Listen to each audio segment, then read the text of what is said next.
Um, my name is Laura, and I am very excited to welcome Chris here to speak at Convergence.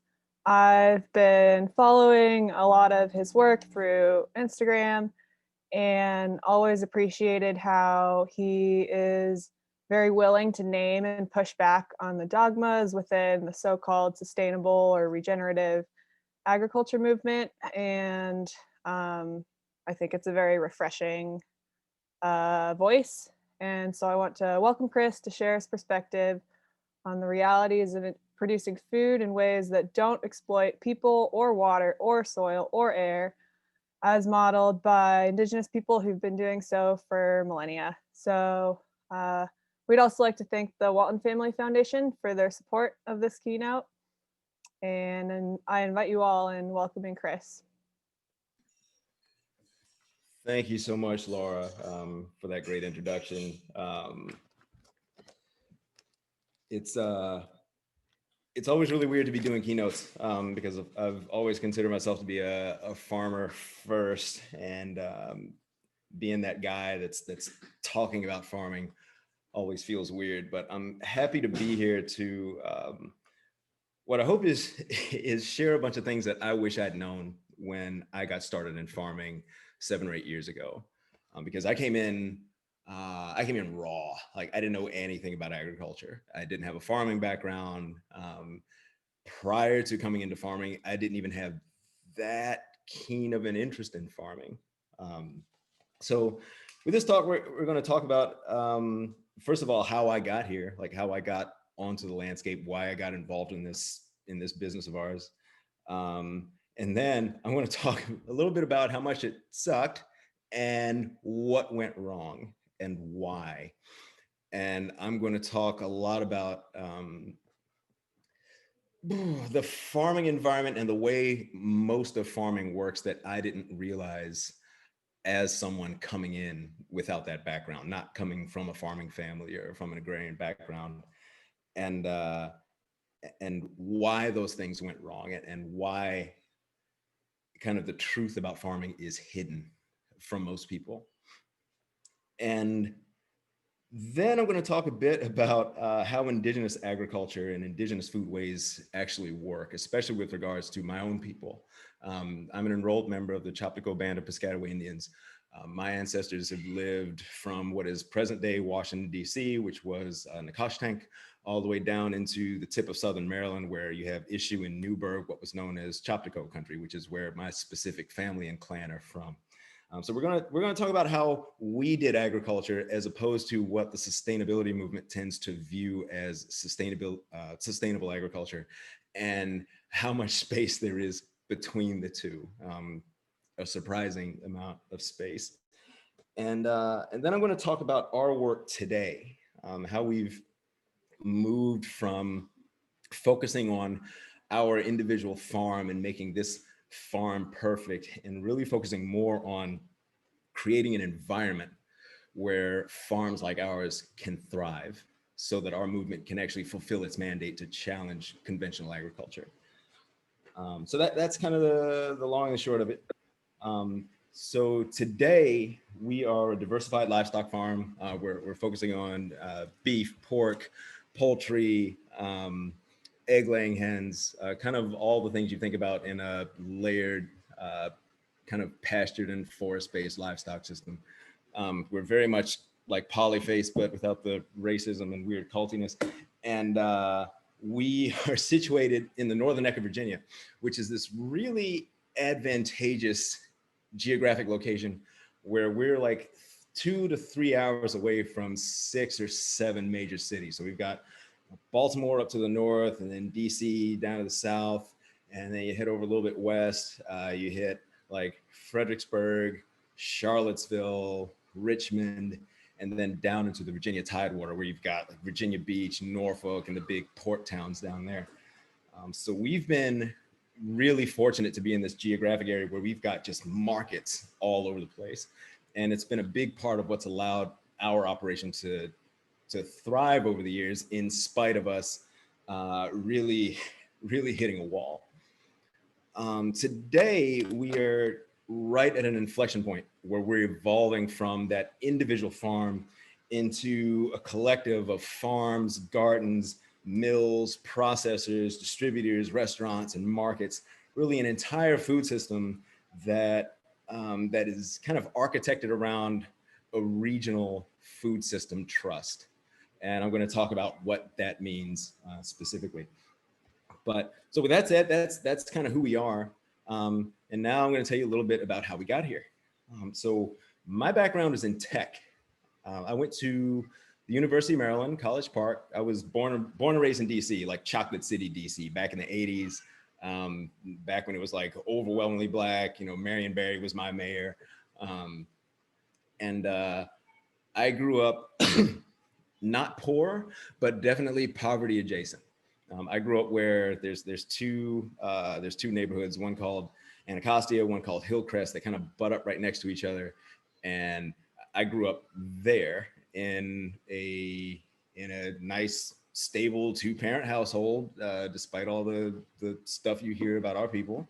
And I had a nice, big, stable family clan behind me, but I definitely grew up seeing poverty, seeing food insecurity, seeing wealth inequality, just like up close and living with it. Like all my homeboys and all my homegirls I grew up with had a visceral understanding of what it meant to not be secure when it came to food.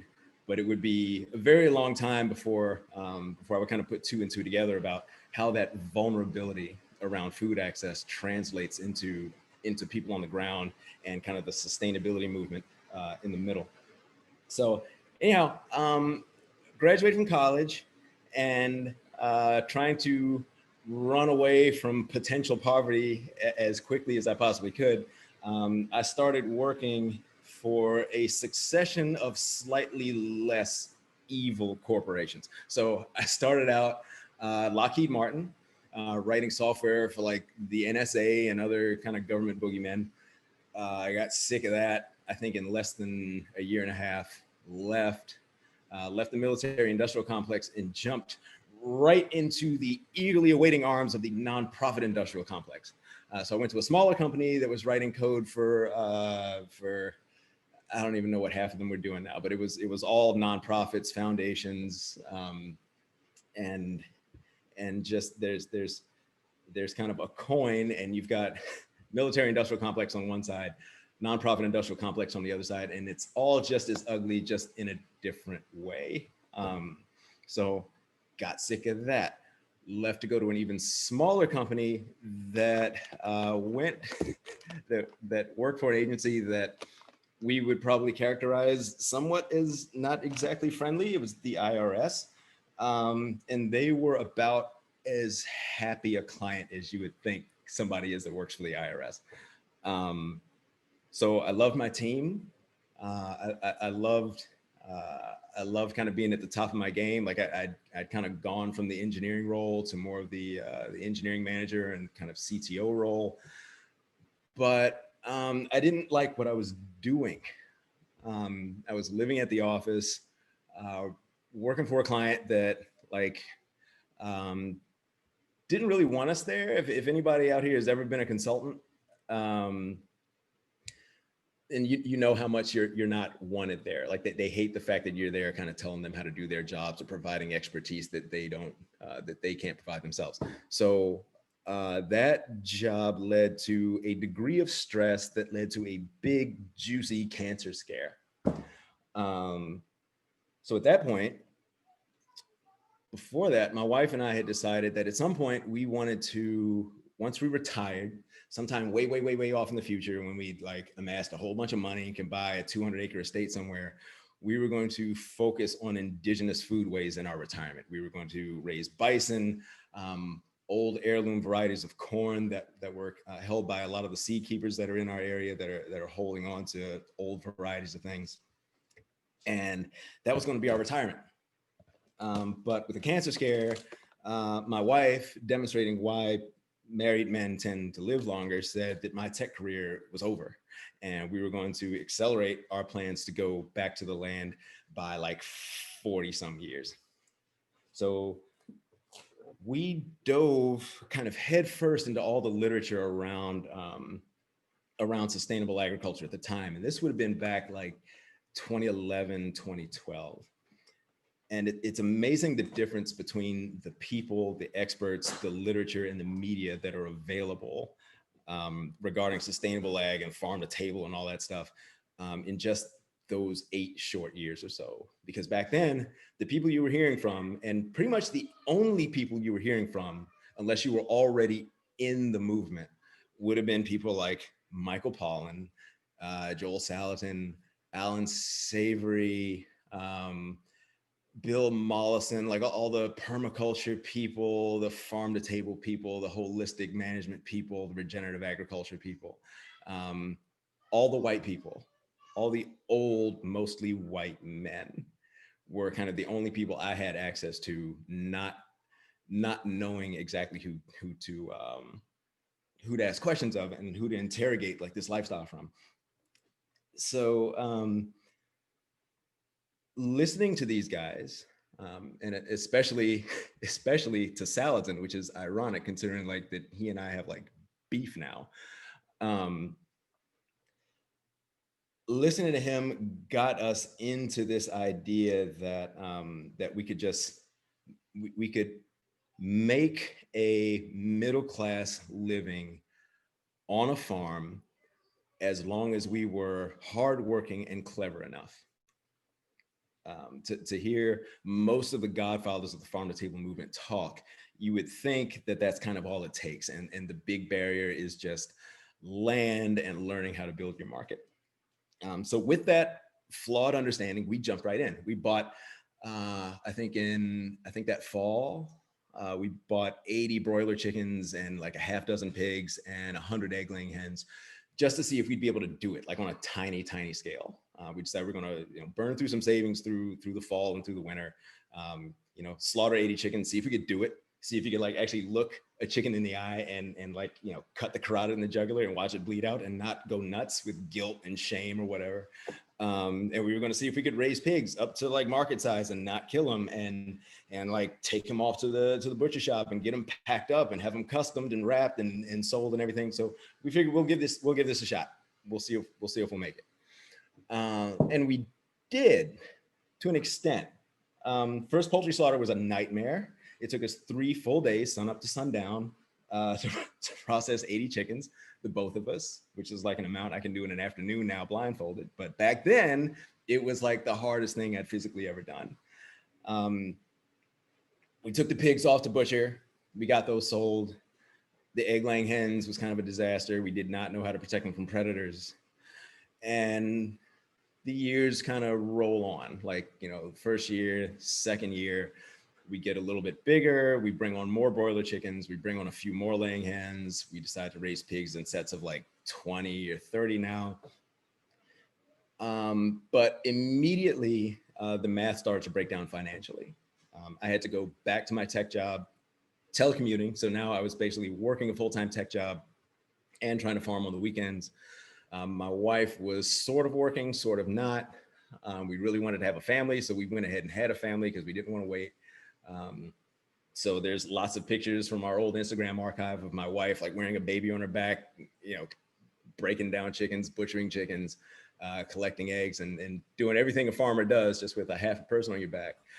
And we got into the standard thing of like, we signed up with the WOOF program and had all these free volunteers coming to the farm and supposedly learning the trade so that they could either, go off and start their own farms and go back to the cities or wherever they're from with this magical experience of this pastoral paradise. And it was nice. But we had an incredibly difficult time making the numbers work in terms of making a living without relying on either free labor from woofers or from other volunteers, or really underpaid labor from people that we had helping us out, or from just working ourselves to death. We were working easy 70, 80 hours a week. Anybody that's farming here, and especially anybody that's farmed livestock, knows what that like 11 p.m. your pigs are in the road call is like, or that 4 o'clock in the morning your cows are in the road call. And it doesn't really matter how tight your fences are. Shit happens. We know how that is. Um, so, as we got into like 2017, like as the year flipped over from 2016 to 2017, we were doing what we were doing. We were raising animals. We had some customers. They were happy. We weren't operating at a scale where we could really make a living at it. And we kind of realized that in order to make a living, we were going to have to exploit somebody. And that just didn't sit well. And the other thing that didn't sit well was just the fact that a lot of our peers that had gone into farming along with us at the same time, most of them were failing. They were burning out. There were divorces all over the place. There were issues with alcohol that I saw. There were like the farm life that so many people ran towards in order to have like this healthy kind of lifestyle, which included me. I went to the farm because I wanted to get fresh air and exercise every day. I wanted to raise my kids outside, run around, scraping their knees, getting dirty. I wanted to eat fresh food. I wanted to be part of a community. I wanted to be a part of the solution to an agriculture that broadly, nationally, and even globally is kind of destroying the planet. But those lifestyle benefits never materialized. And I had a real hard time finding anyone else for whom they materialized. And I'm sorry, I'm going to answer one question in the chat real quick about the slides. Well, I'll just answer it here. The slides are going to come up in a minute. I'm going to keep my big head in the screen for just a second. So anyhow, we realized New Year's 2017, something about sustainability and sustainable farming, conservation and all that, something is fundamentally effed up. And it was really up to us to kind of figure out why. And there was a moment at the beginning of 2017 that was kind of the watershed between who we were and who we were becoming and who we are now and what we're becoming. And that came when I rented this stupid movie called War Dogs, featuring Michael Cera and that guy who's in every movie with Michael Cera, whose name I can never remember. And this is a story about these two guys who were trying to procure weapons for the federal government and all the wacky adventures they got into in like Eastern Europe and the former Soviet Union and all that. But the reason that movie became a transformative moment for me was because the movie mentioned this website from way off in my past. Yeah, Jonah Hill, that's the guy. Sorry, somebody in the chat mentioned it. From way back in my past called FedBizOps, which today is called sam.gov. And what this website is anytime the federal government needs to procure anything, it puts it on this website. If it needs like weapons for the Pentagon, it will put it on this website. If it needs pens and pencils for the IRS, it'll put it on this website.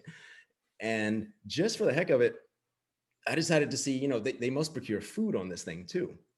So I go into FedBizOps and just like look for food, like, look for meat, for example. I think I put in like pastured poultry or ground beef or something like that, because I figured that might hit something. And what I got back showed me kind of just how stuck in the mud our movement was, and how much the kind of self-satisfaction and congratulatory nature that we have towards one another. And I mean, really just how much we've convinced ourselves that we're doing the right thing, of which I was also guilty at the time, just how out of step that was with reality. So I think the first contract, or the first set of contracts or hits that I got, was for the Bureau of Prisons, of all things. And so you get like a list of like 50, 60 contracts. You click on a contract, that opens up. The contract has like 50, 60 line items in it. One line item will be for 5,000 pounds of boneless chicken breast.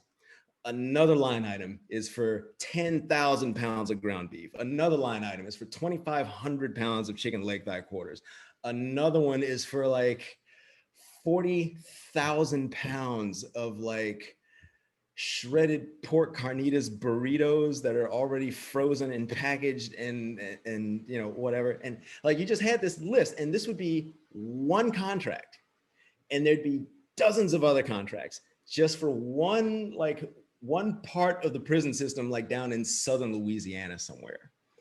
And then you realize this exists for the whole entire country, across like every agency, every bureau. Like, it just, the scale of it blew my head up, because I looked at that one line item. It says like, you know, 2,000 pounds of chicken breast or 5,000 pounds of chicken breast or whatever. I'm like, that is as much that is about as much chicken breast as most of the farms, the small farms that I know, of all the people that came onto the land at the time I did, could produce in a year.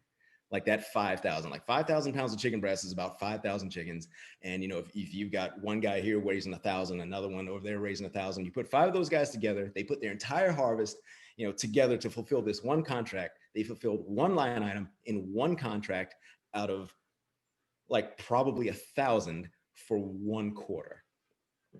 You know, I was looking at these contracts and realizing even Polyface, which to me was a behemoth, and even a place like White Oak Pastures, which I think might be bigger than Polyface, I don't know, but like even these guys were completely dwarfed by what was being requested just by this one type of client, just by the federal government, and just for this one little sector of the federal government. So I read that and immediately wrote an article on Medium that was entitled something like "Looking into the Abyss: Why the Farm to Table Movement Needs to Stop Congratulating Itself." Because we were so small, so overwhelmingly small, that we couldn't, you know, in my region, of all the farmers that I know and all the farmers that they know, it's like we couldn't make a dent in this food system.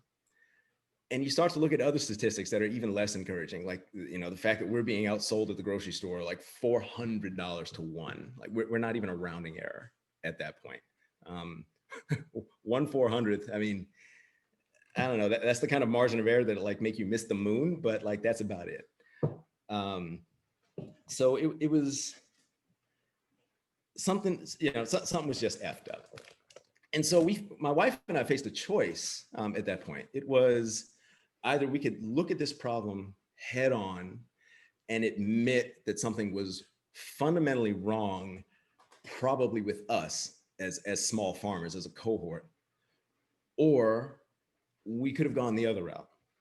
We could have been successful doing what we were doing. We could have relied more on volunteers. The WOOF program is very healthy.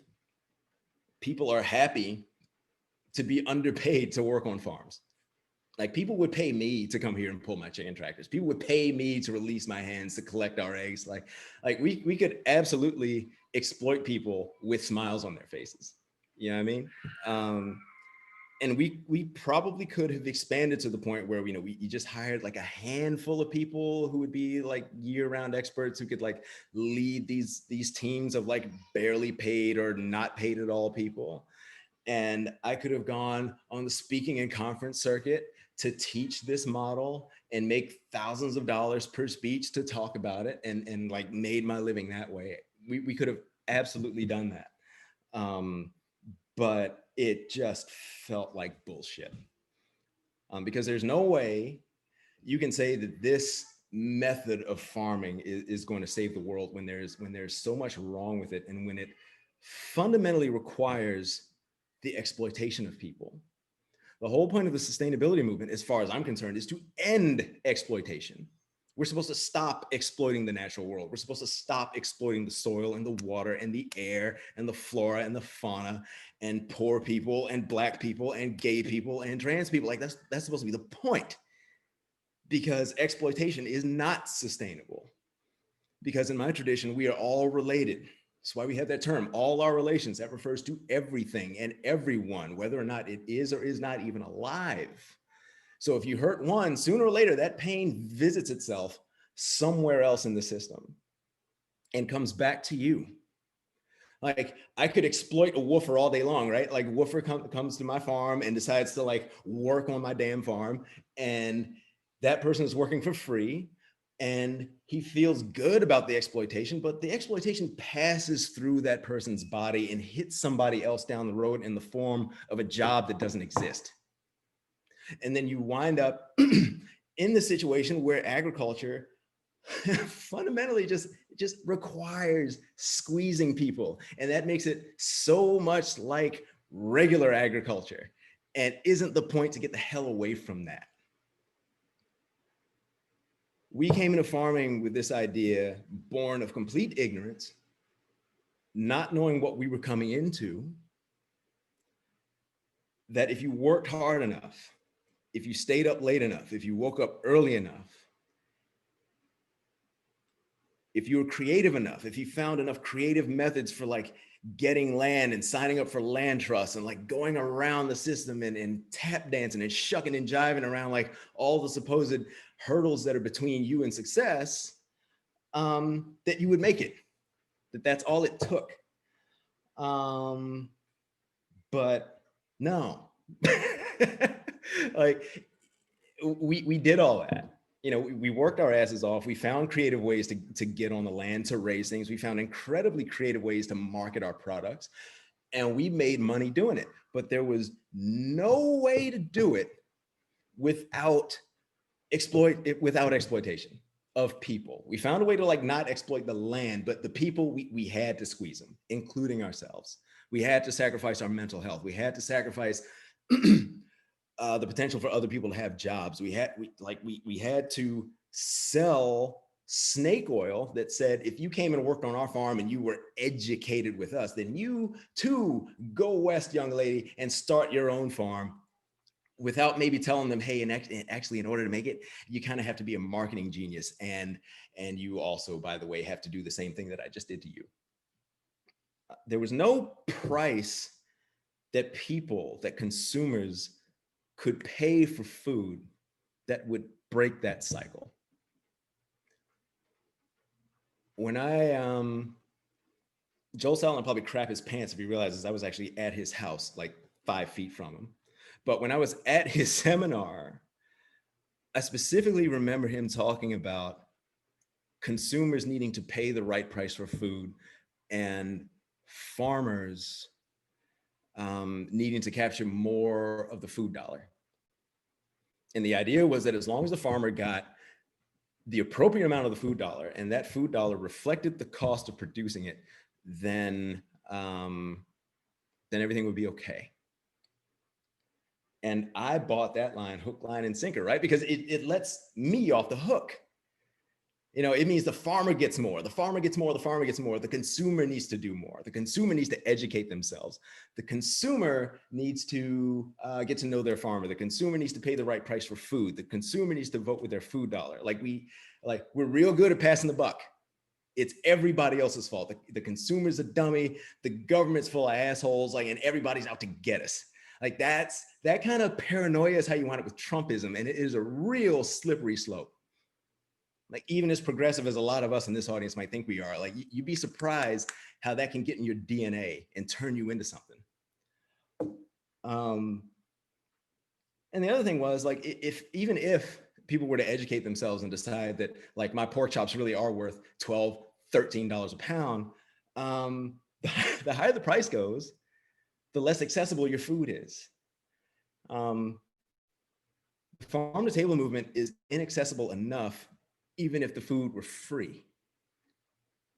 All right, because the people I grew up with were people that had to heat their bath water on the stove because they couldn't afford to run like the hot water heater. They were people that worked shift after shift after shift after shift. And this was before the gig economy was a thing.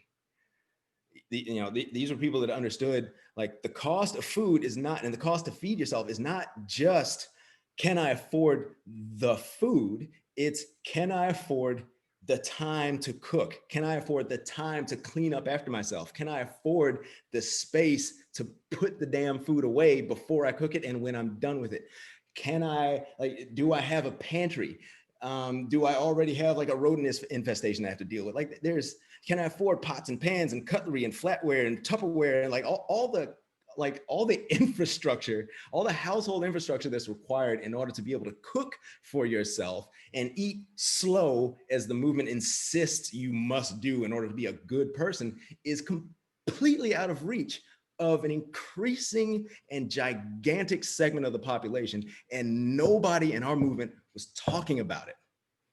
It was all the consumer just needs to try harder. So let's just target ever richer, ever whiter people as customers and tell them that they're doing the right thing and sell them food and sell them books and sell them bullshit.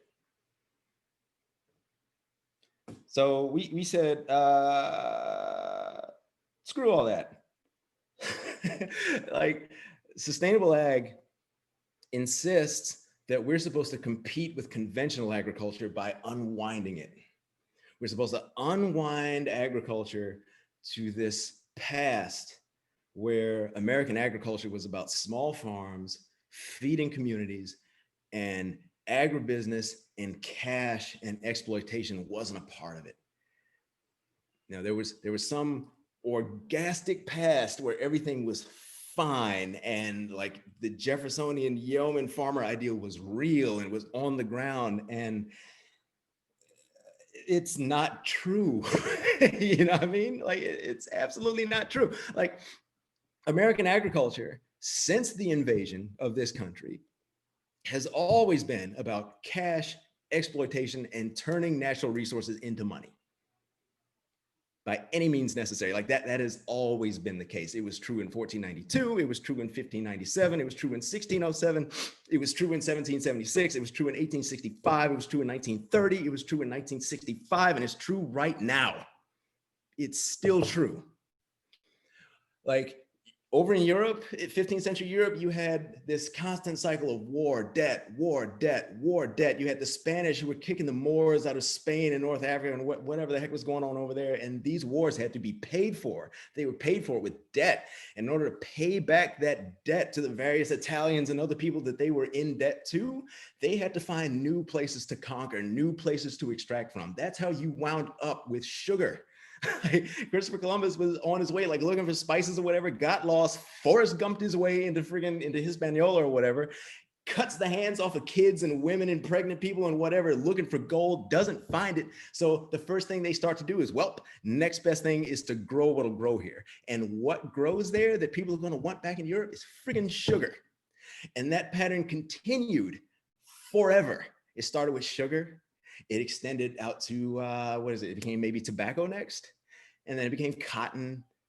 What did it become after that? Rice.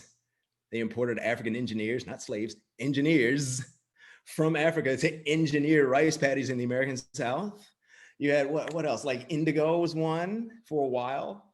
Corn eventually, oats, like you know, it was this succession of cash crops.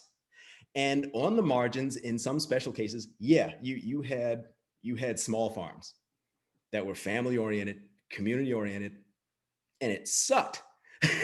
It sucked to be those people. It was a miserable lifestyle. It was so miserable that these white people kept running away to live with my grandfathers because they couldn't stand it. They saw how Native people were living, and we're going to talk about how Native people used to live, but they saw how we were living over here and looked at the way they were living and were like, nah, son, I'm getting out of here.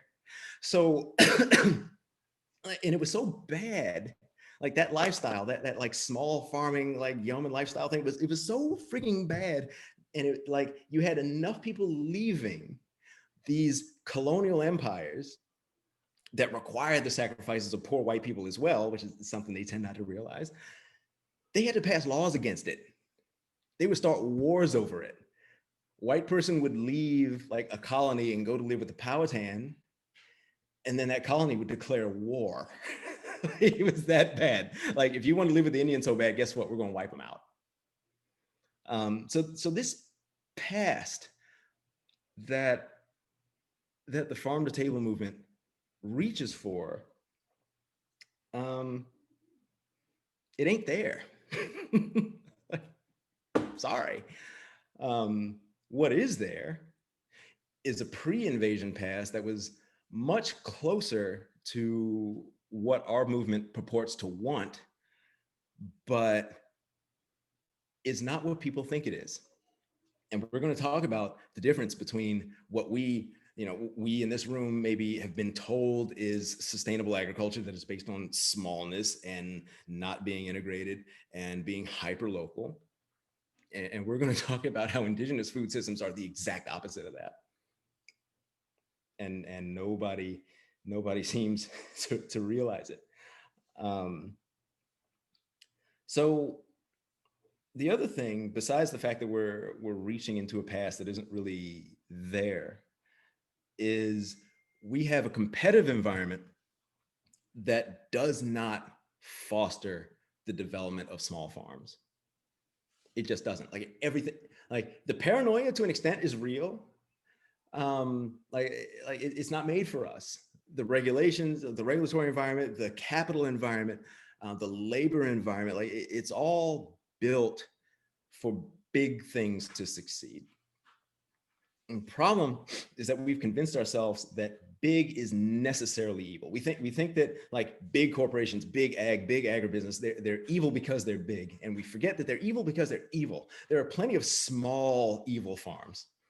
I've fought publicly with several of them. The bigness in and of itself is not the problem. And we're going to talk about that. But first, I really want to go into detail, and this is where my slideshow is going to begin, about exactly how farming works, because I did not know any of what I'm about to tell you until until I wrote that Medium article. And then someone that was an agricultural journalist, excuse me, let me get a little drink of water. Knew it was going to.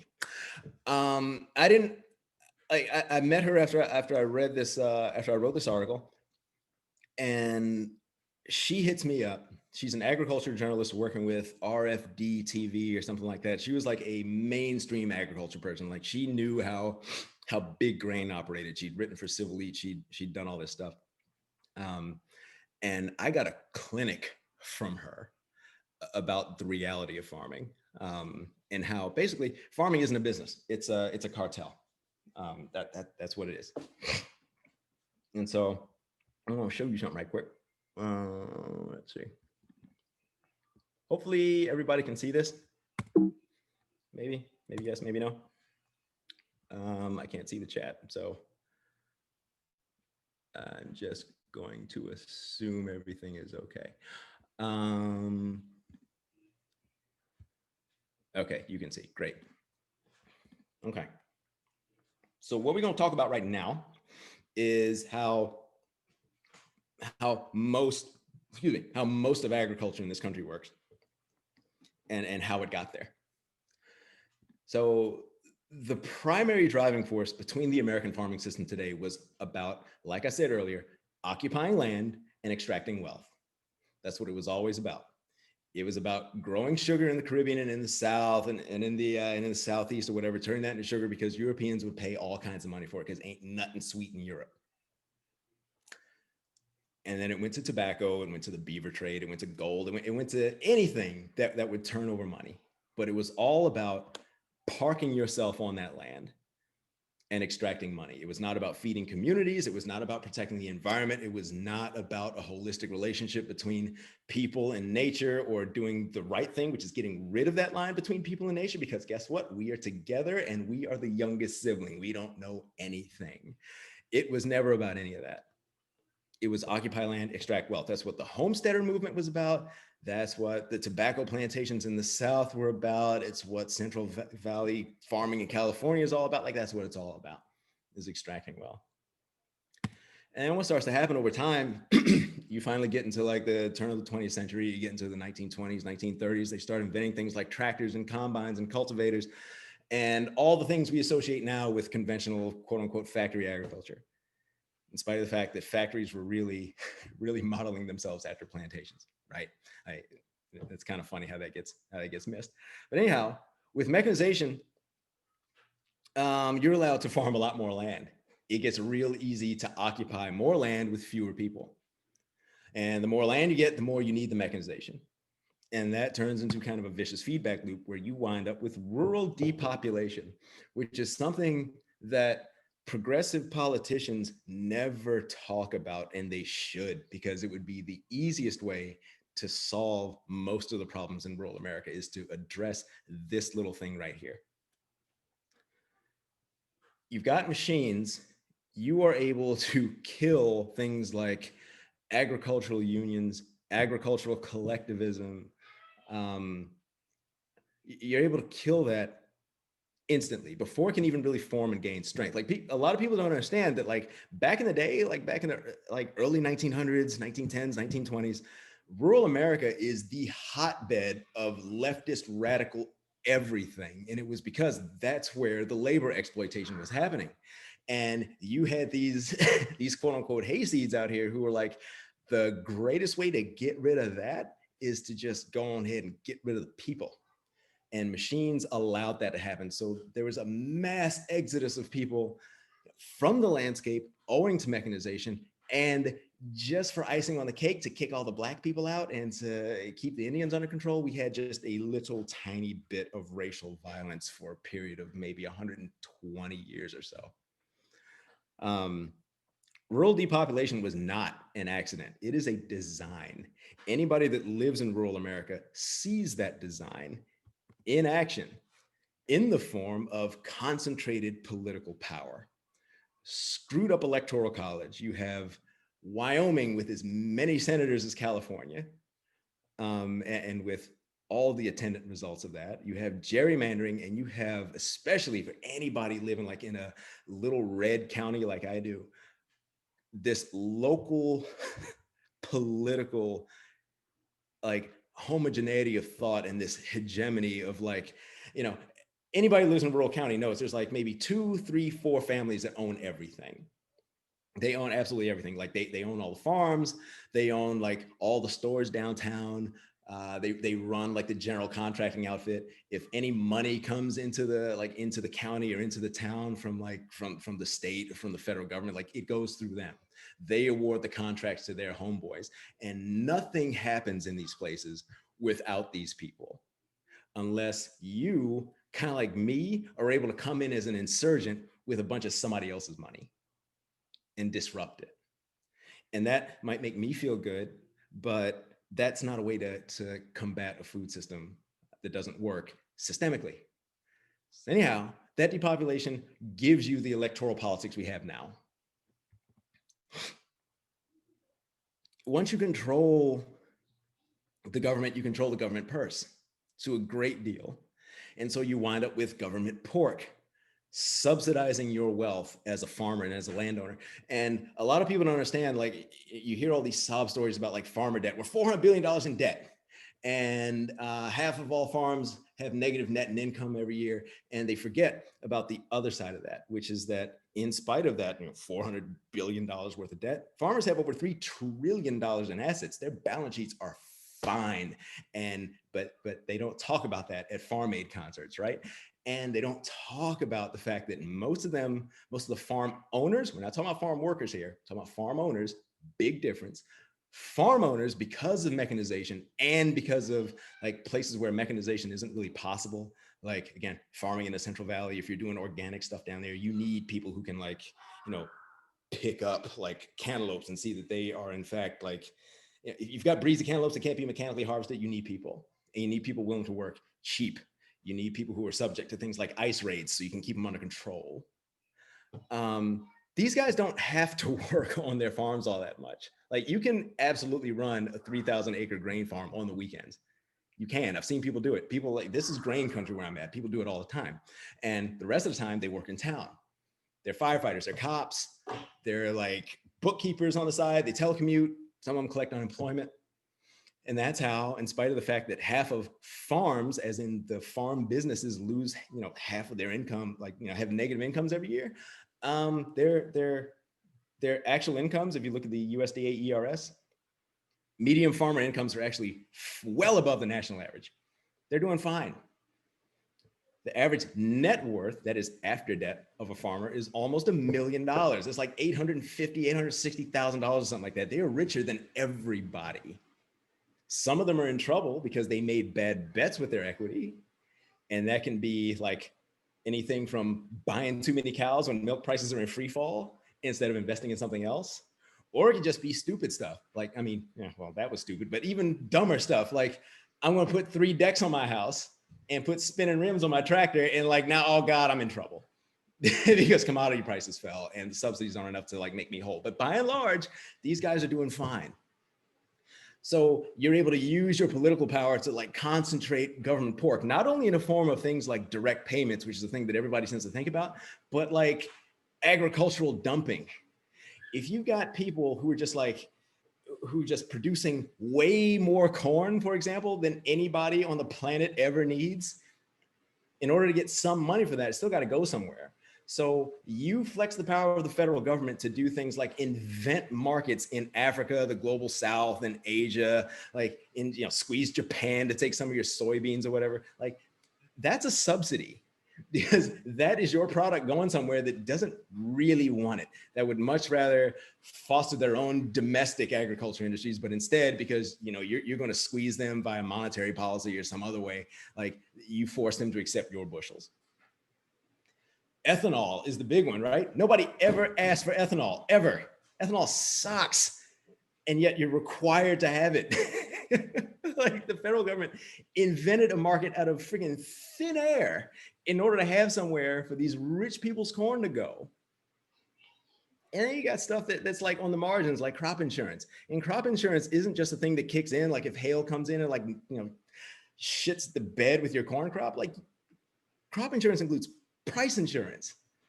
It's price insurance, dude. Like, if the price goes below X at the CBT or whatever, you know, your price insurance is going to make up the difference. And you're going to collect your minimum payments from the federal government. And that corn is going to go to Africa and the global South. It's a racket. It's an absolute cartel. And so what happens is the next step is that land and farming effectively become completely inaccessible. Like, it's a wealth perpetuation device. It's not focused on the market. It doesn't allow real competition. There's no way to really set your product apart. There's like, standard economics cannot operate in this environment when you have wealth subsidizing people who are already on the ground, people who, if they had to participate in the market, would fail, and then allow more opportunities for people who know what they're doing on the ground to come in and take over. Instead, you've got intergenerational wealth. You've got feudalism on the ground. Like, the plantation system never ended. They just replaced the slaves with machines. That's it. That's it. The abuse of the ground never stopped. The abuse of the workers never stopped. It's still there. And so even more interesting things happen as this pattern continues. Because now, you know, you're Joe Hayseed or whatever, like sitting on his tractor in the middle of the country, you got 5,000 acres. You don't really have to care where your corn and your soy and your canola or whatever is going.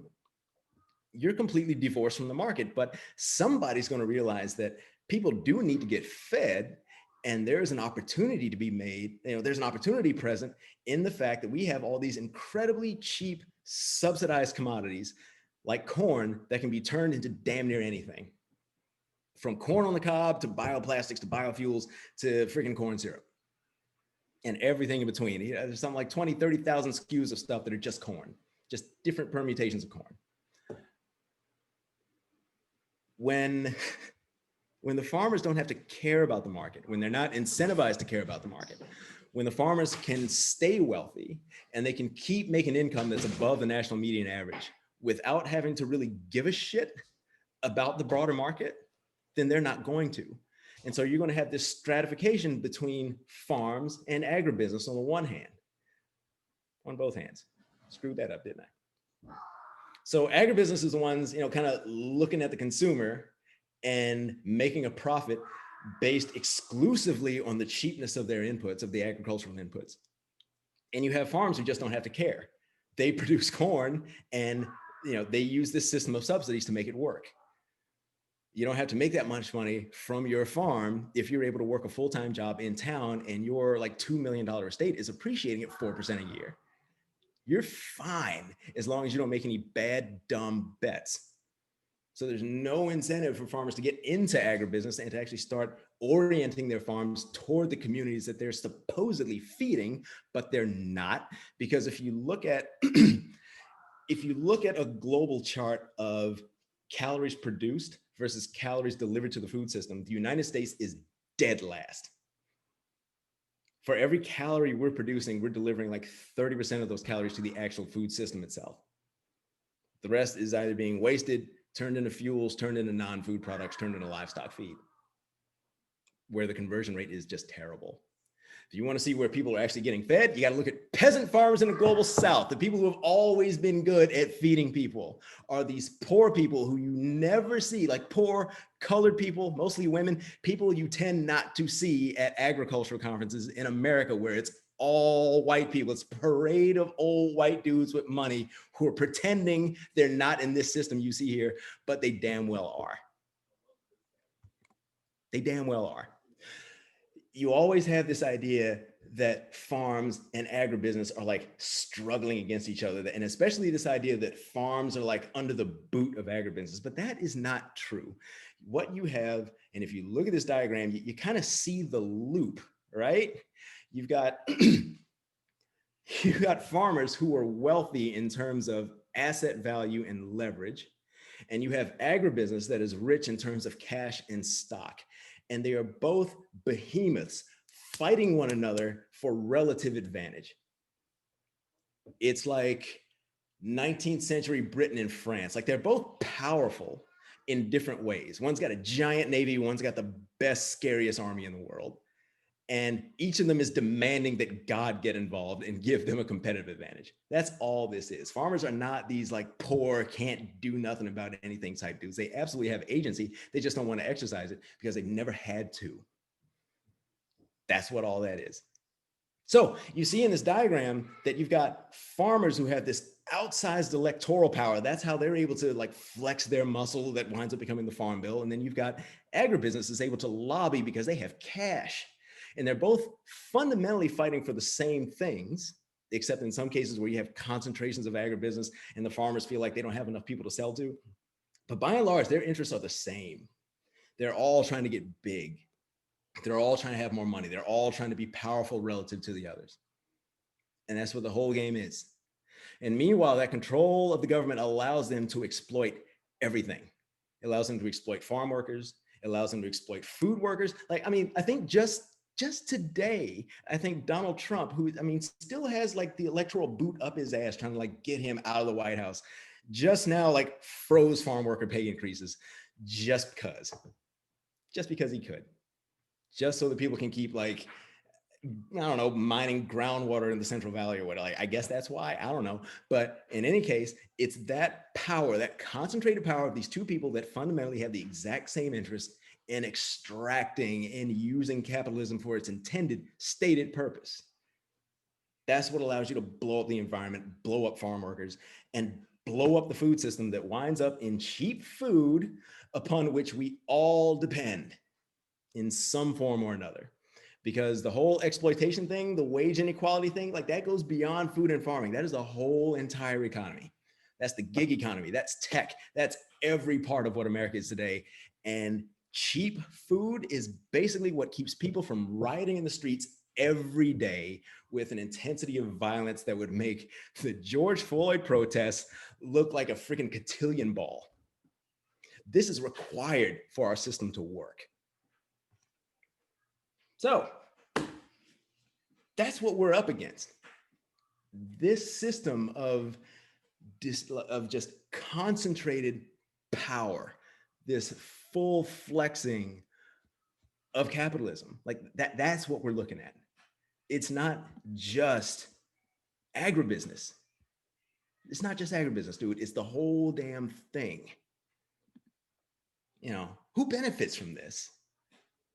Whoever benefits from this? Rich people.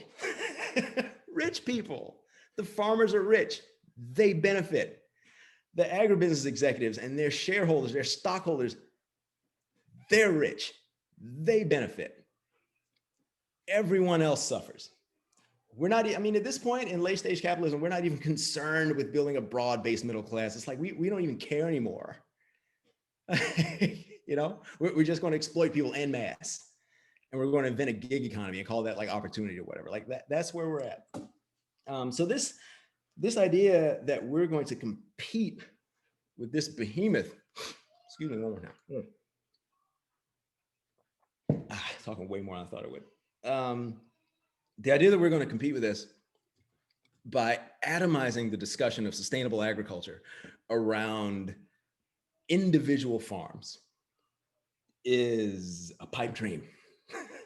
It's an absolute pipe dream. Single farm, like, you know, let me back up a little bit. Like our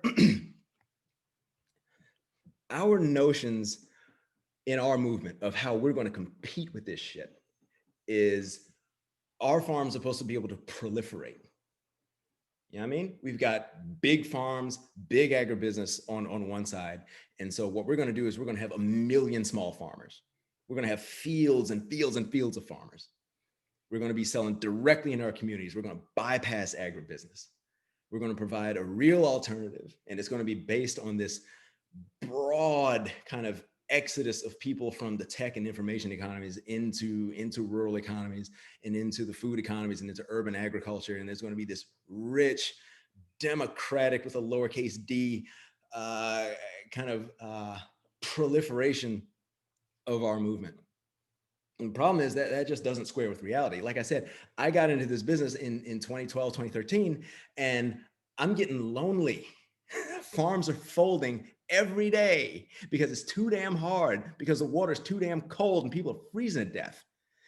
And all the media, all the literature, most of the conferences is all about teaching individuals how to survive the freezing water instead of saying, hey, why don't we heat the damn pool? And so now that's where our work is gone.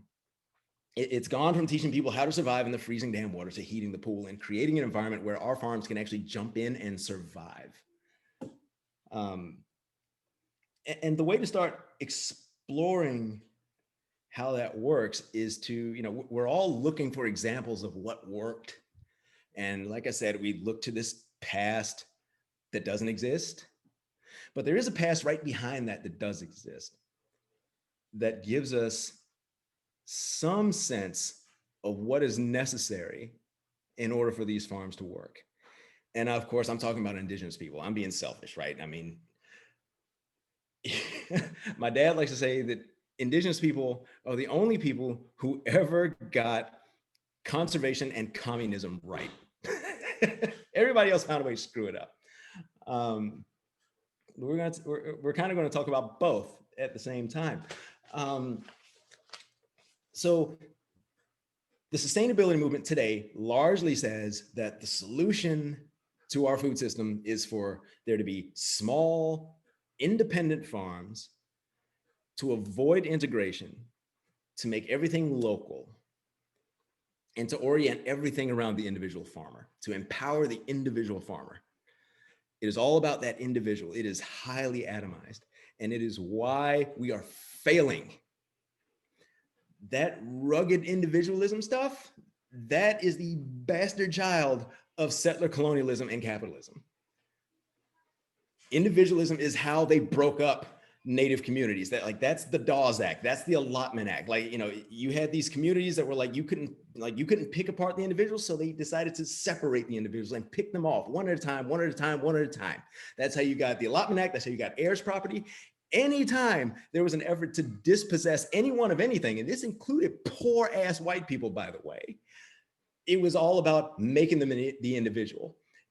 And I'll be goddamned if this culture didn't find a way to make us celebrate it, celebrate individualism, celebrate individual contributions, individual enterprise. I mean, we bought it. We absolutely bought it.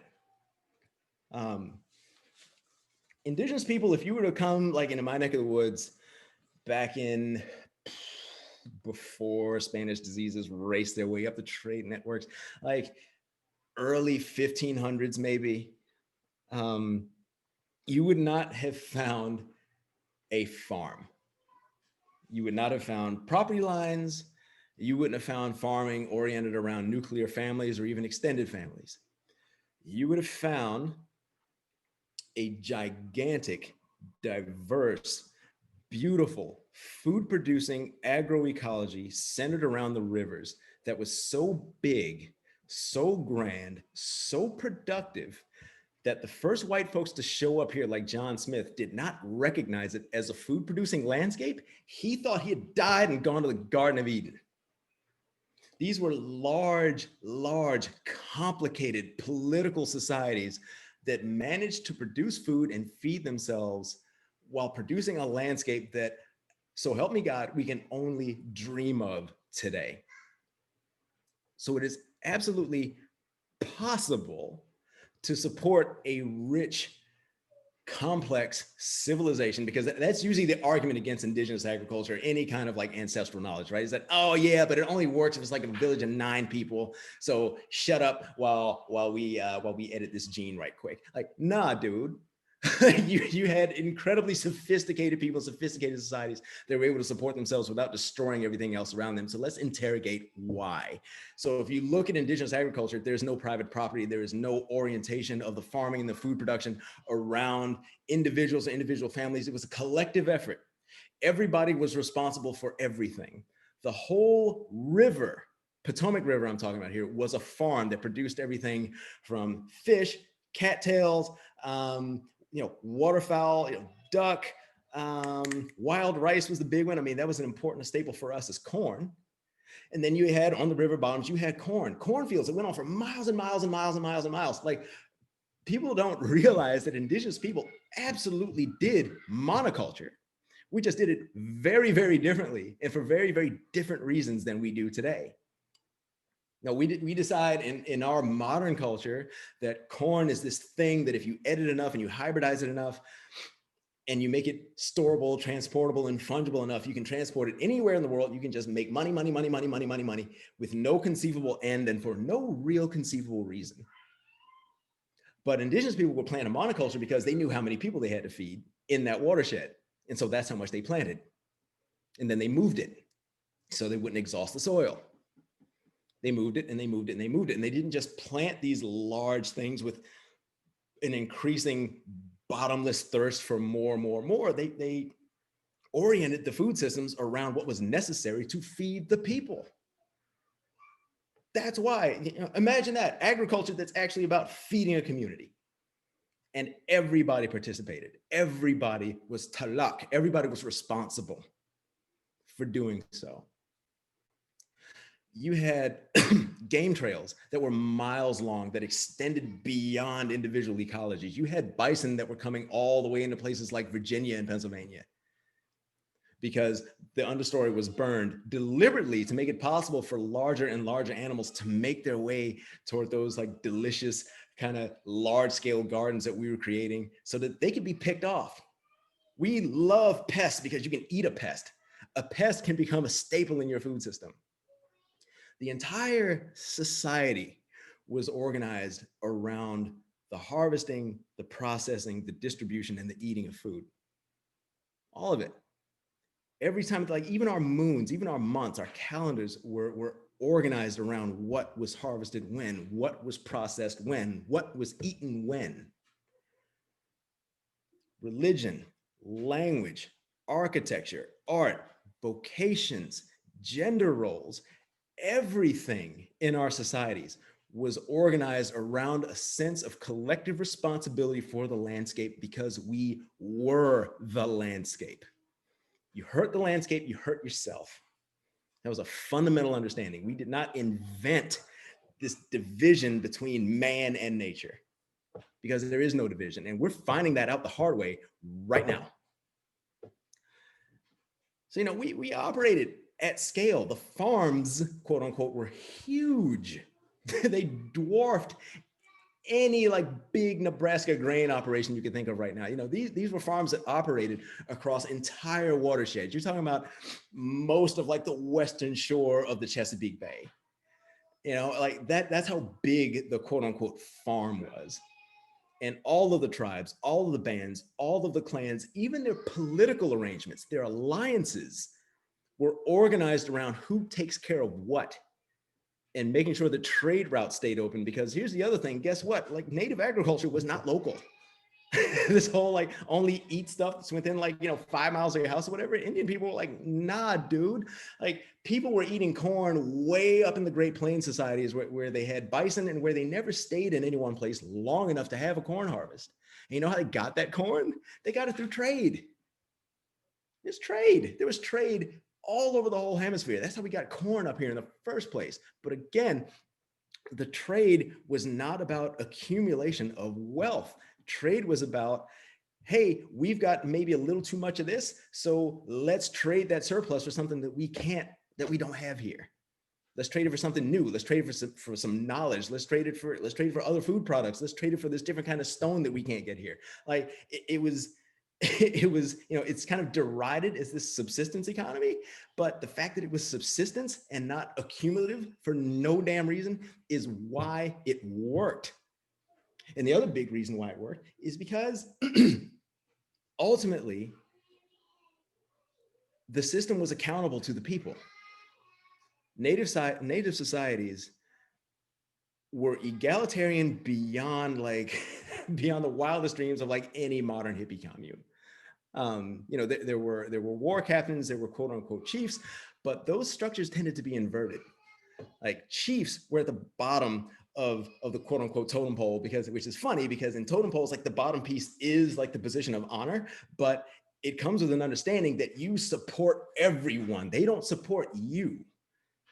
So there was collective responsibility. The stakeholders were everyone. The stakeholder was the community, not some far off shareholder, often Sweden somewhere, who's never set foot in the place that their investments are affecting destructively in our case. And the problems that we have right now with modern sustainability movements, farm to table movements, et cetera, is that they want to borrow little pieces of indigenous worldview, especially the tech. Like, they want to borrow polycultures, they want to borrow understory clearing, they want to borrow they want to borrow land-raised seeds, and they want to borrow things that we introduced like no-till. They want to borrow contour planting, which is another indigenous thing, agroforestry, ICO, like all these things about land management we want to borrow, but then we want to take that and we want to funnel it into individual enterprise. And that's how you wind up with goddamn permaculture. It's terrible. You can't take just the tech from indigenous people and then completely discard the worldview and then apply it to this individualistic worldview that's destroying the whole planet and expect it to work. It's not. The best you can do is sell books. And lots of people do. And they make a great living and they fiddle while Rome burns. So the question is, how do we adopt those pieces of indigenous agriculture that work? The idea of community involvement, of having the right stakeholders, of being accountable to the right people, operating at scale with the correct accountability, doing integration. That's the one thing I forgot to talk about. We talk about integration is bad, agribusiness is bad, and in that we're talking about a great mass of things like the processing of food, the storability of food, things like that. Those were critically important in indigenous society. There were not just myths and stories and ceremony and religion surrounding the growing of the corn mother, but there were also equal ceremonies around, excuse me, around the pounding of hominy, the drying of corn, the processing of acorns, the preservation of rice, the drying of fish, the smoking of deer, the preservation of bison. All of these pieces were sacred because it's not enough to just grow something. It's not enough to just hunt something. It's not enough to just harvest something. You have to be able to get it to the people when they need it. And sometimes that means processing it and making it more convenient. If you've got hunting parties that are going to be staying out for days and days and days, or weeks and weeks and weeks, or oyster hunting parties are going to go out and stay for weeks and weeks and weeks, guess what? They need corn cake in their bundles, and they need that corn cake to not attract flies and vermin and rot and wind up killing somebody. So these indigenous food systems were absolutely integrated. There was just no money. There was no money involved because the money, the wealth, was the collective well-being of the people, and that was enough. Imagine that it's enough just to be happy. What was the line from Boardwalk Empire? It's my favorite one, where Arnold Rothstein says something like, all of man's troubles stem from his inability to sit in a room alone quietly. We'd cure COVID in 5 weeks if we could do that, but we can't. But anyway, how do we apply those ideas, those ethics to a food system in the modern world where cash is a reality, where markets are a reality, where we're competing with that big, nasty, messy thing that I just showed you? You know, how what the hell are we going to do, right? If small farms aren't the answer, then what the hell is? So let's talk about that in some detail. So the first slide, you know, when I went back before, we started out with a picture of America and this little like thing of gold coins, and like our system was about occupying land to generate wealth. Indigenous people, my operation, what we're going toward, the first priority is to protect land, water, and air. That's the priority. Protect as much of it as possible. It doesn't matter who owns it. It doesn't matter who has the lease on it. Where we are, if we could get it, we would get the whole entire Chesapeake Bay under the aegis of our collectives. Not because we want to own it, not because we want to like take the value of the land. We want to protect it because we can, and because we should, and because we must. And within that, you have integrated food production. And that means two things. It can mean intensive agriculture, the stuff that's called regenerative agriculture, which I could do a whole nother keynote about the bullshit in the regenerative agriculture movement, but I'm going to leave that for another time. Integrated food production, so the things we're used to, you know, market garden vegetables, produce, mushrooms, staples like, you know, corn and flour and grits and all, and wheat and bread and all the good stuff, and beef and pork and chicken and lamb and all that, but also doing that on a relatively small scale. So like if you got control of 1,000 acres, then maybe you do this intensive food production on like, I don't know, 70, 80, 90, 100 acres of it. The rest of it in our area, you devote to indigenous agroforestry and all the bounty of the world that comes from that. We're talking about wild rice, acorn flour, cattail root. We're talking venison, reestablishing game trails, reestablishing fish runs and weiring and fishery management, and oysters and blackberries and pawpaw and American persimmon, and just the hundreds and hundreds and hundreds of things that you can draw from a landscape that exists as a barely massaged oak heath forest. It wouldn't even look like a farm. You wouldn't know it. You produce a culturally appropriate and nutritious diet that pairs up with our intensively produced diet in a system that actually regenerates huge, huge swaths of landscape.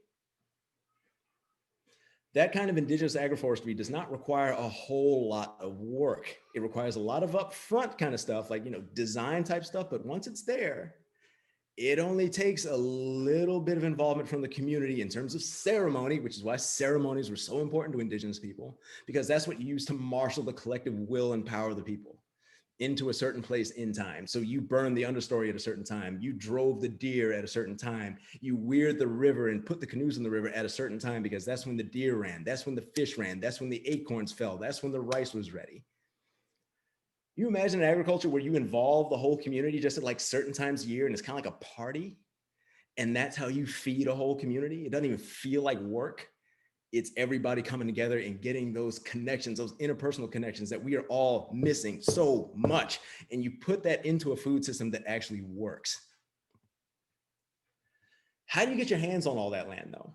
Because when I tell like young bucks that want to get into farming or whatever, like, you know, how do I get a hold of land? How do I get a hold of land? Land is the first problem, but it's not the biggest problem.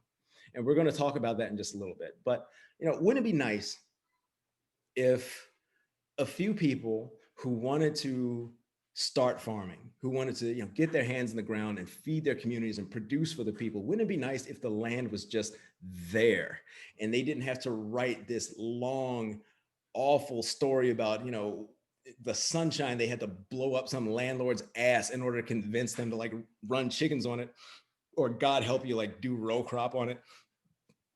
Wouldn't that be lovely? So our idea is that you have a food system trust, a part of which is like a land trust, but it's not necessarily about ownership. It's about getting access to places. And ownership is one way, but the other way is through, for example, memorandums of understanding and contracts. There are people who get paid to manage large, extensive landscapes, and it's called the National Park Service.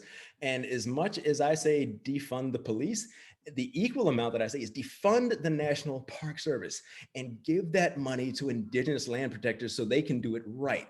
Because the National Park Service, all that is a colonial organization that was created to create a wilderness by depopulating native people from it so that white folks would have a place to protect, to clear their consciences. The National Park Service is not actually necessary, and they contract out their land management stuff all the time to lots of private, like nonprofit type enterprises. I was on the board of one. That's a thing that happens. There's no reason that money can't be redirected to a different type of land steward who would do the same thing the National Park Service does, but actually involve the community in being nourished by it while barely affecting that landscape. You can absolutely have your cake and eat it here too. And what you need is a concentrated, community-owned, community-responsible food system trust to marshal those landscape resources into a mosaic of landscapes that are actually accessible to the many, many, many, many people who want to get themselves back on the land and do something about our food system. We cannot just keep letting them go out by themselves to figure it out as entrepreneurs, because most people, it's not a personal failing, but most people are not cut out to be entrepreneurs. And we are never going to have farmers proliferate if that's the test they have to pass, because most businesses fail. So we have to find a way to create a womb for them to grow in, to nourish these people. And a community food system trust can do that. It can do that not only by marshaling, marshaling land and aggregating access to land, but also by raising capital. In the wake of George Floyd being killed, people finally were aware that Black people existed, and we're trying to do this kind of thing. We're trying to get back to land and feed ourselves. And I saw one disparate project after another raising incredible amounts of money. It'd be one young brother over here raising 40 grand. This one over here raises $250,000. This one down here raises 100,000. This one over here raises like 8,000-9,000. And I'm just thinking, good God, like if all of that reparational impulse is out there, what if it were concentrated? What if that money went into a community food system trust? If that capital went into a community food system trust? What if you had a food system trust that had the kind of experts who knew how to apply for all that money the USDA is freely willing to give away as long as you know how to do the paperwork? What if you had a food system trust that was able to apply for commercial loans and use its power and its size to actually apply for these things that, like, this farming couple over here, this farming individual over here, these three friends over here aren't able to access because they can't? What if you had a food system trust that was able to get through the accredited investor and standard and actually raise huge amounts of money democratically from people and collect all of that money, all of that expertise, all of that land in order to create this, a set of foundational services that's available to everyone in a gigantic multi-thousand acre food shed that wants to produce a food system on that landscape? What if you as a farmer, instead of me and my wife like having to read Joel Salatin's stupid ass books and like just figure out how to do it by looking at YouTube, YouTube my phone in one hand and a chicken killing knife in the other hand, what if instead we could have gone to a community food system trust that could have given us the land that we needed, incubated us by letting us have that land for free for a while, that was able to train us in what we wanted to do, that provided technical assistance so we knew like So we knew how to run this business that was able to provide seed capital without us having to like beg through like Kickstarter or GoFundMe or whatever, that was able to provide the bookkeeping, the accounting, the legal, the insurance, like all this operational shit that trips people up. Like I said, the land is the first obstacle, but not the biggest. This line of stuff right here, accounting, legal, insurance, audit, marketing, IT, like that's the stuff that kills farms. Is when suddenly you wake up one day and realize, oh crap, I'm violating workers' comp. Is when you wake up one day and realize, oh Jesus, I'm violating Virginia egg law because I'm selling cases of 30 dozen eggs instead of 15 dozen. Like, who the hell would know that? But what if there was a food system trust that made damn sure that you did know that? And so from there, what if not only farms are able to join this system that has this common market, this common set of foundational services that's able to leverage economies of scale when it comes to purchasing and raising capital and making land available? What if teams of people could show up and be farmers in that system and be indoctrinated into how that system works and then be incubated by that system and take advantage of those shared services? What if a slaughterhouse comes online and does the same thing, is able to raise capital from the food system trust, sell into the food system trust, buy from the farmers in that food system? Mills, seed keepers, bakers, restaurants, food trucks, marketers, distributors, all of these could exist as independent worker-owned collectives or agricultural co-ops in this system that are united by the fact that they buy and sell from one another, that they have board seats on that community food system trust, that farmers have, they sit on the boards of, say, the agricultural co-ops that do the processing and the milling. The people in the community, they own the co-op shares in the grocery stores and in the restaurant co-ops that operate here. Imagine community accountability running throughout this entire system. Everybody kind of owns everything to an extent.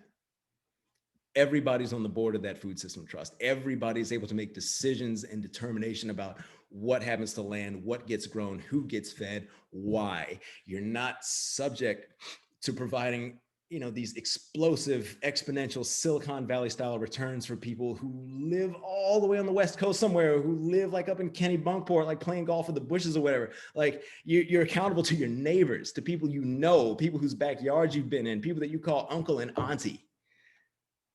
And it's not just this little thing, it's huge. In our area, we see this occupying all the space from Baltimore and a wide arc all the way down DC, Charlottesville, Richmond, down to Virginia Tidewater, and damn it, maybe even into North Carolina. Because that's the size of the food shed. That's the size of that community. And imagine we're able to control thousands and thousands and thousands and thousands of acres in that. Most of it under indigenous agroforestry. We're actually restoring landscapes and feeding people at a scale that matters, that actually matters. And then what if this model replicated itself? Then suddenly you've got rural repopulation. One thing I like to tell people is that you could buy 2 seats in the Senate in North Dakota with just 30,000 voters. The margins there are thin. We talk about abolishing the Electoral College and all that. It's going to take a constitutional amendment and basically a civil war. But the real easy way to get rid of that is to just create these food systems and start getting people back into the country. The country needs people. That's what it's all about, getting people back into the country. So that then at that point, you have, God forbid, a restoration of representative democracy. You have an electoral college that looks more like the political will of the people. You have what more looks like equal representation in the Senate. You can redistrict in a way that undoes gerrymandering. And you can actually have competitive local politics. And you can end this deliberate brain drain that happens in the country. And then from there, you can actually have, instead of government pork, you have public interest that goes into things like actually giving land back, legislation that makes sure that small farms are able to thrive, and that the types of food systems represented here in that food system to the end diagram are actually funded. And when they are funded, because there's so much common ownership running between everything from the trust to the farms, to the processors, to the mills, to the markets, it gets real hard for exploitation to happen in that system, because fundamentally, no one is in charge. just everyone is responsible. So you could finally, at some point, wind up giving people a real choice. Not this choice to pay the farmer more, not this choice to like be a good person or a bad person, but to actually have food that's affordable, have a food system that creates in and of itself broad prosperity, broad economic development, and environmental restoration, and restores democracy. I mean, I know that might sound like a real high, like pie in the sky kind of ideal, but that's what would happen if we concentrated more on creating food systems that work instead of atomizing everything down to the level of the individual farm. Farming can't solve everything. This system goes well beyond farming because this is what we need to be focused on. We as farmers, like the fact that we're able to get ourselves on the ground means that we've got an awful lot of privilege, whether we realize it or not. This lifestyle is not available to everybody. We have opportunities and the ability to think and see that a lot of people just don't have. And it's up to us to create this. Nobody's going to do it for us. Lawmakers aren't going to do it. Community leaders aren't going to do it. We're the only ones who know what's wrong. And so it's up to us. And I'm just going to say one more thing in closing. And this is kind of like a technical thing. How does food in this system become affordable? And there's two ways. One is that you're operating at a scale that allows you to take advantage of economies of scale. So there's very little inefficiency. You have fewer people adopting the startup costs that are necessary to get themselves on the ground. People are able to get on the ground and start doing sustainable agriculture, and the groundwork is already set. That money has already been spent. And so that money doesn't have to be put into every single bushel of whatever that winds up in the market. That's one way. The other way is, again, like, I talked about like people get paid to like do landscape management. If these farming enterprises are making say like half of their income from doing like actual professional management, that's a kind of subsidy. So if my farm makes $2 million a year and say like 700,000 of that is coming from professional landscape management, say I've got like, 3,000-4,000 acres under management or whatever, that $700,000 comes in, I can split that money in half. Half of that money goes towards an actual living wage for farmers where they can actually afford to retire as farmers. And the other half goes towards underwriting the cost of the products of regenerative, organic, or whatever intensive agriculture. So now instead of having like a $5 a pound chicken, you've got maybe a $2.70 chicken. And it's underwritten by environmental restoration. Imagine that. And it's not a pipe dream because my team is in the middle of getting ready to close our first deal on this thing. We're calling it farming as a service. It is a thing that can happen. So think with all the confidence of a white cis male that it can happen just because I want it to, because you'd be surprised how many doors open up when you just have that, what to us feels like a ridiculous attitude, but it's gotten us an awful long way. And frankly, it's why we even had the nerve to dream this idea up. So I'm going to end it there because I think I'm over time. Thank you everyone for listening to my awful stream of consciousness. And I will hang around and answer as many questions as I can until my voice gives out, which is rapidly approaching. Thank you.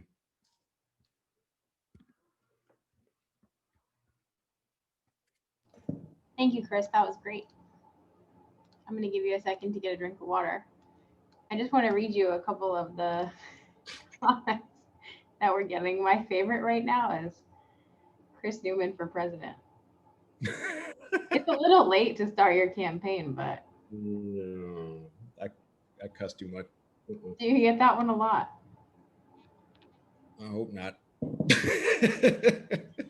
Well, thank you. That was very inspiring, as I'm sure you probably know. If you could keep up with the chat, which was not super easy for me, but you keep up with the chat, you were getting so much lovely feedback. I want to remind everyone listening in that the Q&A is open. If you have questions, thank you to those of you who have submitted some. I'd like to start with one that we got a little early on. How do we make your concept of regional land management happen in our own communities instead of leaving our communities and coming to work for you? What are the practical steps to finding acceptance and a healthy environment or apprentice and give our efforts to our own communities while trying to grow and build regionally?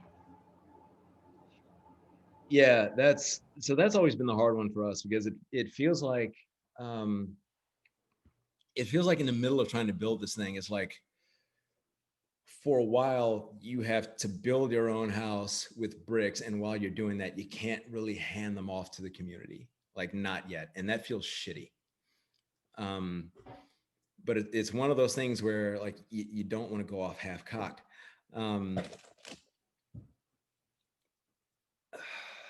I cannot claim to know how to build what we're trying to build in places other than where I am, because every region, every community is going to be different and present different challenges. Like I said, I'm in an area where there's such a large market, surrounded by this weird little like core of accessible rural land. I don't know exactly how it will work somewhere else. But in terms of how we're building ours, it's amazing the amount of resources people are willing to put into this kind of idea.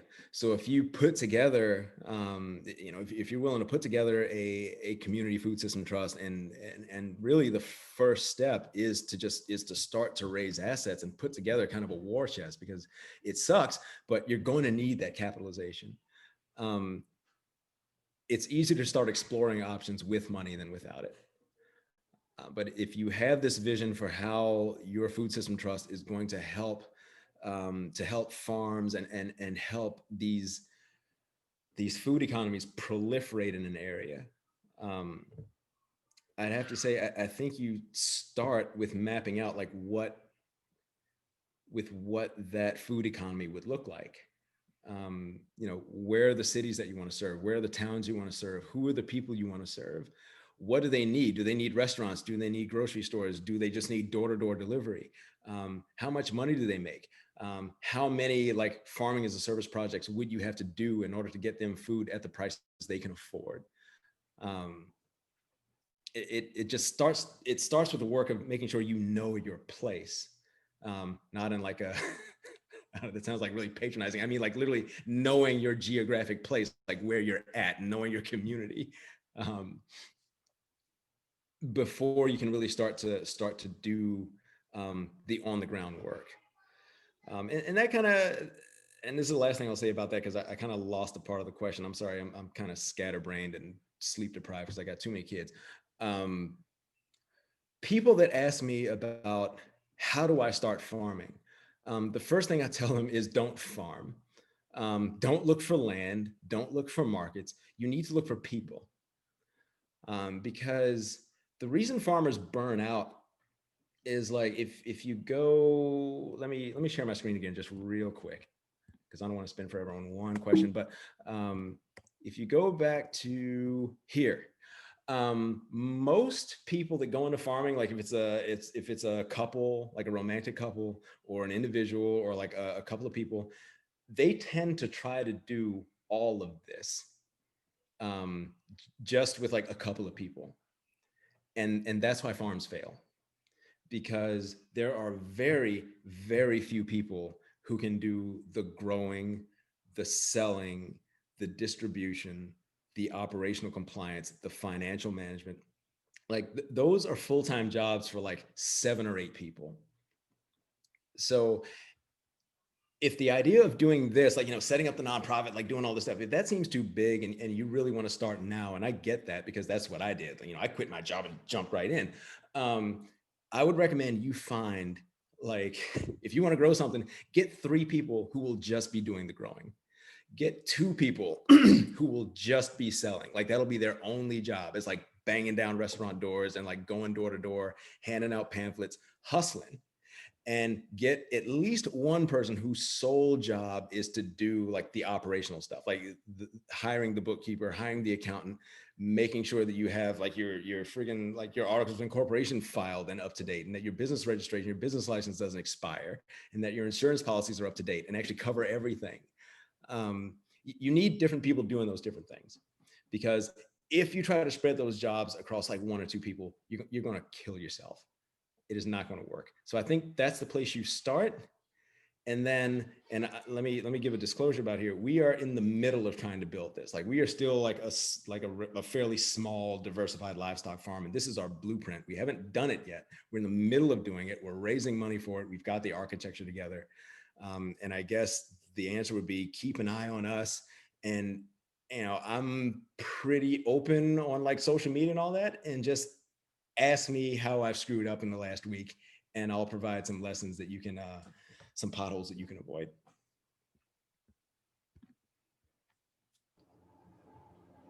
Thanks, Chris. I have a number of other questions that are kind of like follow-up to that one. But one that I think might be interesting to talk about is, are there any parallel efforts to creating community food system trust in other regions? And how many people do you need on a team, do you think, to set something like this up? So I don't know of any. So this model that I put together is basically, if anybody's familiar with Zingerman's, it's kind of like that mixed together with Tom Turkit, which is an integrated food system, integrated regenerative food system in Thailand. So like the closest thing I can think of to this is Pun Pun Farms and Tom Turkit in Thailand. A growing culture interviewed the guy, the founder. His name is Joe Jandai, Jojandai. Listen to his talk on a growing culture. It is transformative. And if any of the reading you can do, or any of the media you consume around Zingerman's model of like these different collectives that kind of create their own economy within an economy, that buy and sell from one another, like that's the fundamental aspect of a solidarity economy. And that's basically what we're doing with this. So I would look at them, maybe Cooperation Jackson, which I'm less familiar with. But in terms of the number of people you would need to start this, I mean, right now my team is 9 people. But ultimately, these kinds of food economies, the idea is that they would employ thousands of people, each one of them. But I think you can start them with someone, with a group of people that know how to run a farm, how to market a farm's products, how to do agricultural operations. So that's maybe 4 or 5 people, maybe 6. If you've got somebody that knows how to do fundraising, who knows how to apply for USDA loans, commercial loans, bank loans, to do all that stuff, that's probably 1 or 2 people. The difference between applying for agricultural funding and regular commercial funding are 2 very different animals. So you might need 2 very different people. You can outsource lawyers to make sure that you're doing everything right. There are lots of law firms that are providing pro bono legal services to food enterprises for people of color. Lawyers, as much as we might demonize them, you'd be surprised how many of them are all about some reparations and not charging you $1,500 an hour to do like corporate finance. And beyond that, I think you just kind of go from there.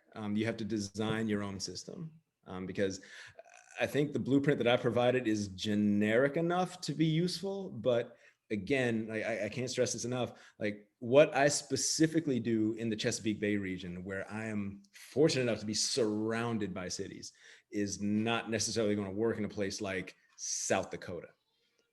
So you just have to know your community and where you are very well.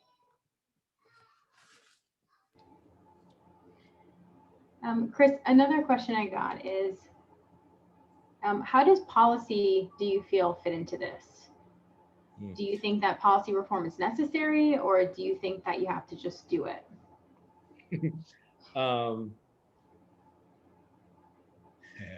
The best way to describe how I feel about that is somebody once said, Chris Newman for USDA USDA secretary. And I said, fuck all that. Pardon my French. Because the USDA exists to protect incumbent farmers. Like that's what that is. Like, you know, US farming is a wealth protection racket.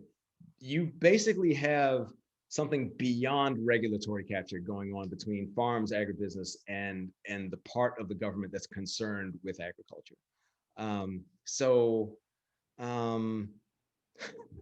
Policy, like that, it's a really complicated question because like there's some things around like regulations, for example, like HACCP, third-party certifications, that kind of stuff, that I actually think, while onerous, is necessary for things like food safety. I get punched in the head a lot for saying that, but I'm like, I'm like kind of big on food safety regs, and I think that our movement should desire to get like big enough and strong enough to comply with food safety, because a lot of those things exist for a reason. And it's not just to protect agribusiness, even though it can certainly feel that way.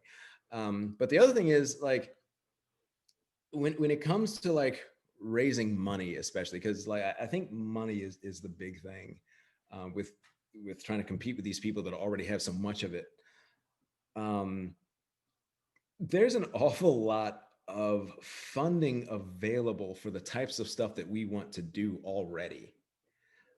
It's just that the paperwork and the hoops you have to jump through are very Byzantine, very complicated, and a pain in the ass for the types of like very action-oriented people that we tend to be. Like, we just want to start farming now. We don't want to go through the, you know, the red tape and the bullshit. Like, we want to get started. But again, I think that's why team-oriented farming is so important, as opposed to going in as individuals or couples. If you have somebody on your team whose job it is to figure that out, it turns out that it's generally not so complicated to apply for those things. And then you have the issue of racism. And this is the part where I start to ask white people to put their ass where their mouth is, which is to say, like, when I have to deal with the USDA, I send white people. I don't send me. I send the blondest, blue-eyed, freaking cardigan sweater wearing person that I can possibly find to send to USDA. You know, the whiter the better. And like, that's where you can apply yourself as a white person. You know, you want to talk about what can I do today? You can go to a black farm and say, do you need to talk to the USDA today? Because I will. Like, that would be great. You know, let them find out you're black later. You know what I mean? And that's real. Like, I'm not joking. You know, my wife is the whitest woman in America. I send her to the USDA. I send Sarah Mock to the USDA. I send them to the bank. I send them anywhere where I have to deal with white-owned institutions. And I think, you know, white folks that want to get involved in allyship around creating these BIPOC-led food systems, like, that's where you can contribute the most, is being that interface between us and the world that hates us violently. Put yourself there. But in terms of other policy, I could talk about that all day. Let me just say one thing though about policy, like proposed policy, Green New Deal. I read the Green New Deal, and the first thing I noticed was that, once again, it mentioned small family farms. Again, like, it was all about supporting these individual entities, and again, making people able to survive the freezing water without addressing the temperature of the water in the first place. I think that even when we do get progressive politicians in place, people who do want to do the right thing, it is incumbent upon us to educate them on what the real problems are. It is not just that the farms aren't awesome enough, it's that the water's too damn cold, and they need to focus on the environment, they need to focus on capitalization, and they need to focus on creating regional food economies and empowering communities to create them.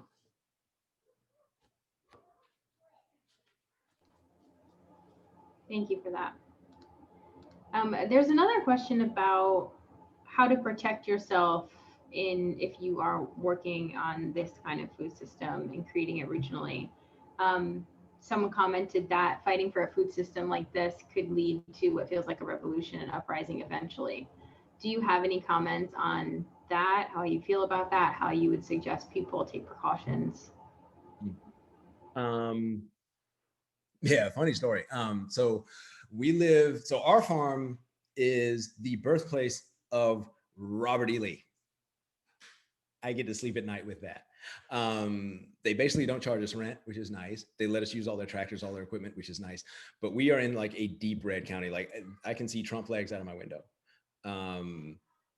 I've never seen a Confederate flag here, but I'm sure I will. I guess the Trump flag is the new Confederate flag. Lasted 4 years and you lost. So like, I hate it when I'm on my farm and like some dude will like pull up in his big dually diesel and he's this like big dude in camo with a gun rack on the back of his truck. And usually they're just asking, can we hunt here? But it's scary when you're Black and alone and you're in the middle of a field that's 200 acres large and no one can hear you scream. And there's just you and this guy who clearly ain't a BLM advocate.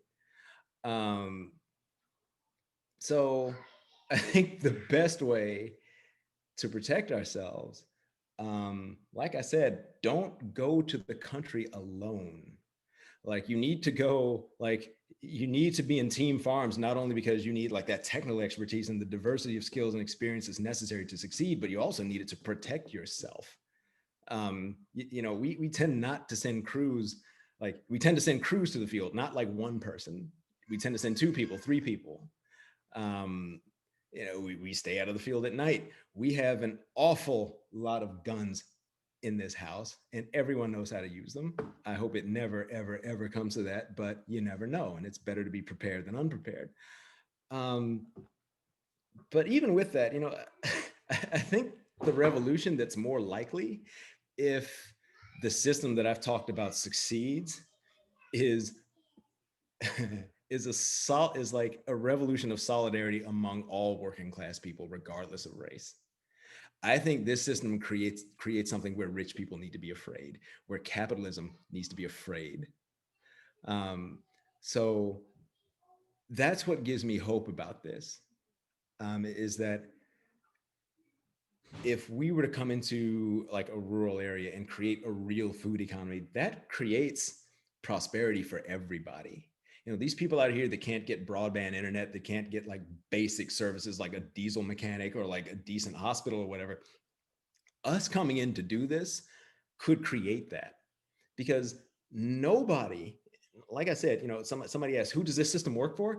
This depopulation of rural areas did not work for anyone but the powerful people in these places. And there's still poor working class people out here in the country struggling to make it.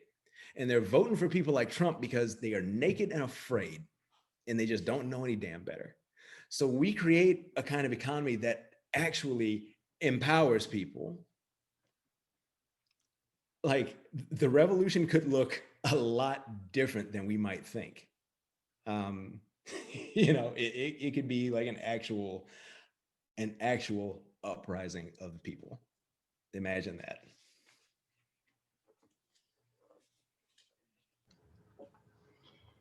All right, Chris, I want to switch gears a little bit and ask a question that I just got. How do we stop raising up this idea of celebrity farmers? And how are you as a speaker, educator, navigating that? So I'm doing this talk under duress. Blink twice if you're being treated well. I hate the cult of personality and the idea of a celebrity farmer. I can't stand it. And there is a part of me that is deeply conflicted about being here. And there's a reason why earlier in my talk, I was like, you know what? Like the arc of most farms is like, you kind of limp along until you realize you're going to fail. And then when you're about to fail, you go on the speaking circuit and you write books to make a living. That's what Joel Salatin does, right? Like, except he didn't have to fail because he had like a multi-million-dollar inheritance. So like this dude decides to rely on slave labor to kill his chickens and he mortgages his inheritance to buy a meat processing plant, which is then funded by the government to the tune of well over $1 million. And then this dude makes most of his money by writing and speaking and running around all over the world talking about, you can do it too.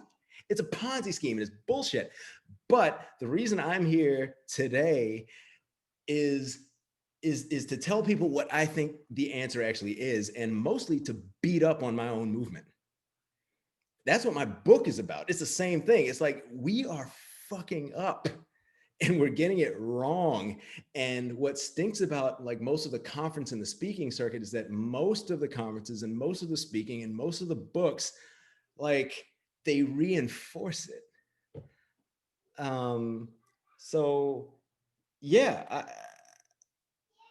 I don't like that the sustainability movement has mostly become like, I mean, all the movements, not only around sustainability, but around food sovereignty, around conservation, like all that stuff has has become like this racket of people talking about it and not actually doing it. You've got, for example, all these permaculture experts or whatever who don't own farms, who ain't never farmed, who have never farmed profitably, who have never actually made a dollar from anything but talking about farming. So, you know, my litmus test for like, who am I going to listen to in terms of like the personalities that are like up here, because personally, I can't wait to go away and like never be seen or heard from again. But until then, the people that I want to listen to are people that like don't need the money from talking at Convergence in order to make a living. Because like I could take this money and I could buy Coke with it and just throw it away and burn it up. Like I could be like the Joker in the Dark Knight or whatever. Like, you know, we make our money from farming, and so many farms don't. If we never spoke again, if we never did a conference again, if I didn't write my book, we would still be doing fine. And it's important to have people who are at the forefront who are doing that, who can actually show models at work on the ground and aren't just speaking to confirmation bias and nostalgia and and telling people what they want to hear. You know, tell me the truth, shake my tree, and show me, you know, not only how beautiful my farm could be, but show me what the system is that what I want to do fits into to create the world that we want. If you're a celebrity farmer or an influencer or whatever, and you're doing that, fine. But I long for the day where we don't need gurus anymore, and where you just have the system that I talked about. And if you want to be a farmer, you just go to the trust and you farm. You don't have to go to conferences. You don't have to buy books. You don't have to buy education. You don't have to take design courses. You just do it. Like when I was a software engineer, right? Like I didn't have to listen to software gurus in order to do it. I went to college, I got training, and I went to work. Like, you know, the office was already leased. The clients were already there. All I had to do was park my ass in front of a laptop and write code. It should be the same for farmers. It should not require like getting into this weird like agricultural educational complex. Yeah, it sucks. So yeah, I want me to be extinct. I want to go away. That's my goal. Thank you for that. Mm-hmm. A couple other questions coming in. Would you still advocate for people volunteering on small farms at all? Would it be a good place to spread the message? What happens in this transitory time? Should you volunteer on farms at all? Well, small farms specifically. I'm sorry, say that again. They mentioned small farms specifically. I'm sorry, I said that out loud. Maybe, you know, if I was Thanos and I could be like this, there would be K through 12 agricultural education.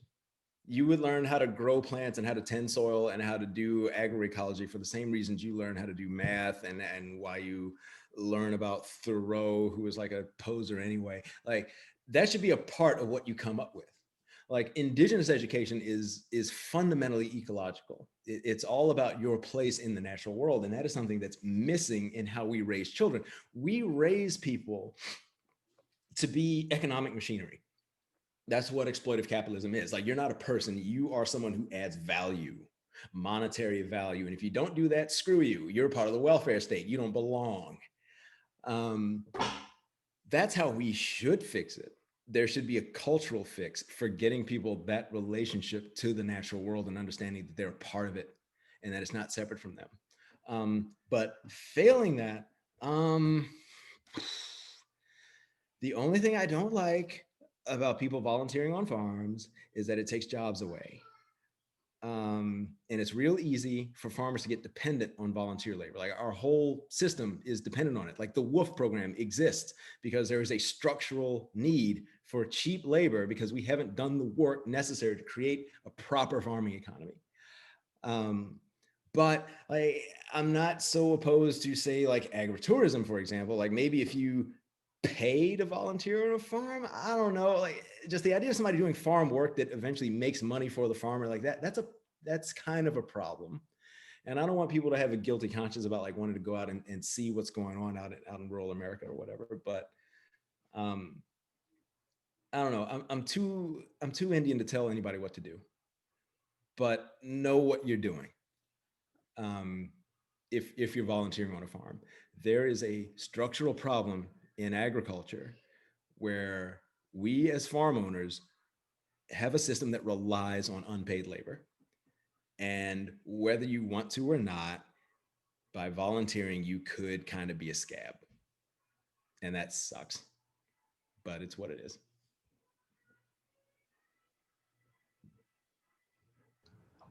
Thank you. The next one is urbanization is often seen as a benefit to environmental conservation since it frees space for farming, forestry, etc. How does this fit in with your vision? I keep laughing out loud. So like, there's a book written by, what's the name of the author? The name of the book is Dispossessing the Wilderness. And it talks about the creation of the national park system. So one of our lingering effects of colonialism is this idea that nature thrives without people. It's like the Jurassic Park principle. Like we create the dinosaurs and then we get chased around by them. They eat us for a while. And then we realize at the end, the best thing to do is to leave them alone. That's not really correct. Like the ecosystems, these beautiful, restorative, nourishing ecosystems that indigenous people created back in the past were predicated on people being in them. People are a part of nature. They are a part of nature. We should not be separate. We have to restore our relationship to the natural world. You have to do the therapy. You have to talk about what you did. You have to apologize for the thing you did. And then you have to restore that relationship. Urbanization is good for environmentalism insofar as we have been deluded to believe that nature belongs on its own and should be separate from us. And that is how we got in this mess. We got in this mess through depopulation. We got in this mess through people being disconnected from the landscapes and not realizing what was beneath their feet. We need more people on the ground in these spaces. We need more people protecting the deserts, protecting the forests, protecting the grasslands, protecting the tundra. Like we need people on the ground doing that, managing those ecosystems and understanding the rhythms of nature that exist in those places so we can guide their inertia in a way that sustains us. We can't just walk away. That's the opposite of what we need. But when we do come back, when we are back on that landscape, we need to come back the right way, with the right attitude, with the right set of ethics. And that's what indigenizing big agriculture is all about, is about that mindset.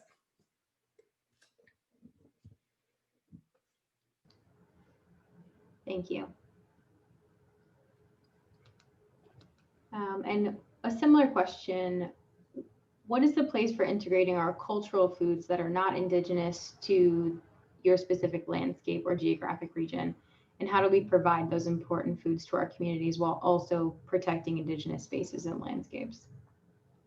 Yeah, so I talked earlier, let me share my screen again. Here, and then going back to there.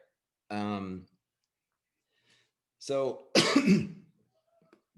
in the system we envision, there's absolutely room for cultivation.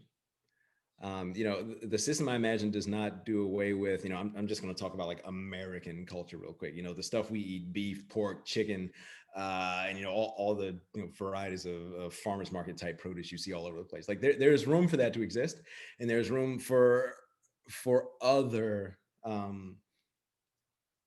cultures' food systems to be produced in that system. There's no reason they can't be, which is why it's so important for these things to be done at a regional level, so that so that these systems can adapt to the people who are in a place. I'm not going to pretend to be an expert on people's food cultures beyond my own, but just knowing how flexible nature is, just knowing how flexible this system would be, and the amount of resources it would provide to people who want to get on the landscape. The beauty of it is that you get to do what you want.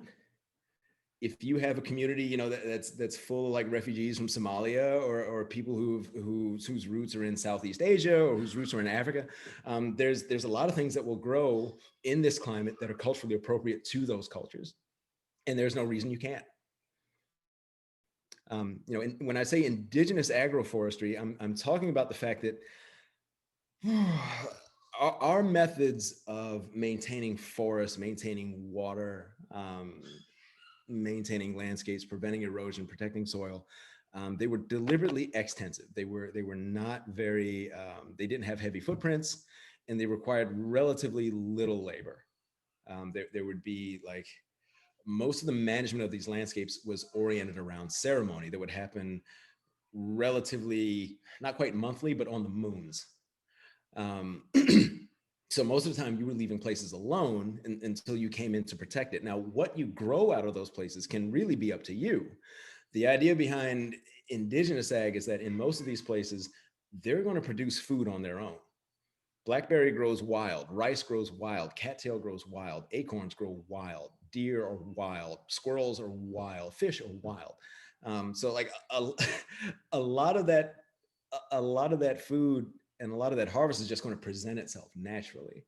And you want to take advantage of that as much as possible, because the indigenous ethic is that if something presents itself, you trade for it. You take it, you offer tobacco, and in exchange, you protect that landscape.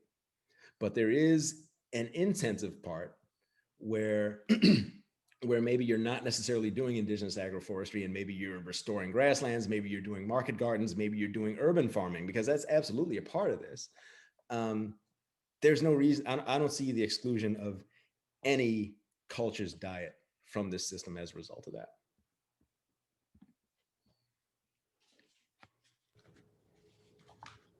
Thanks, Chris. I think we have time for a couple more.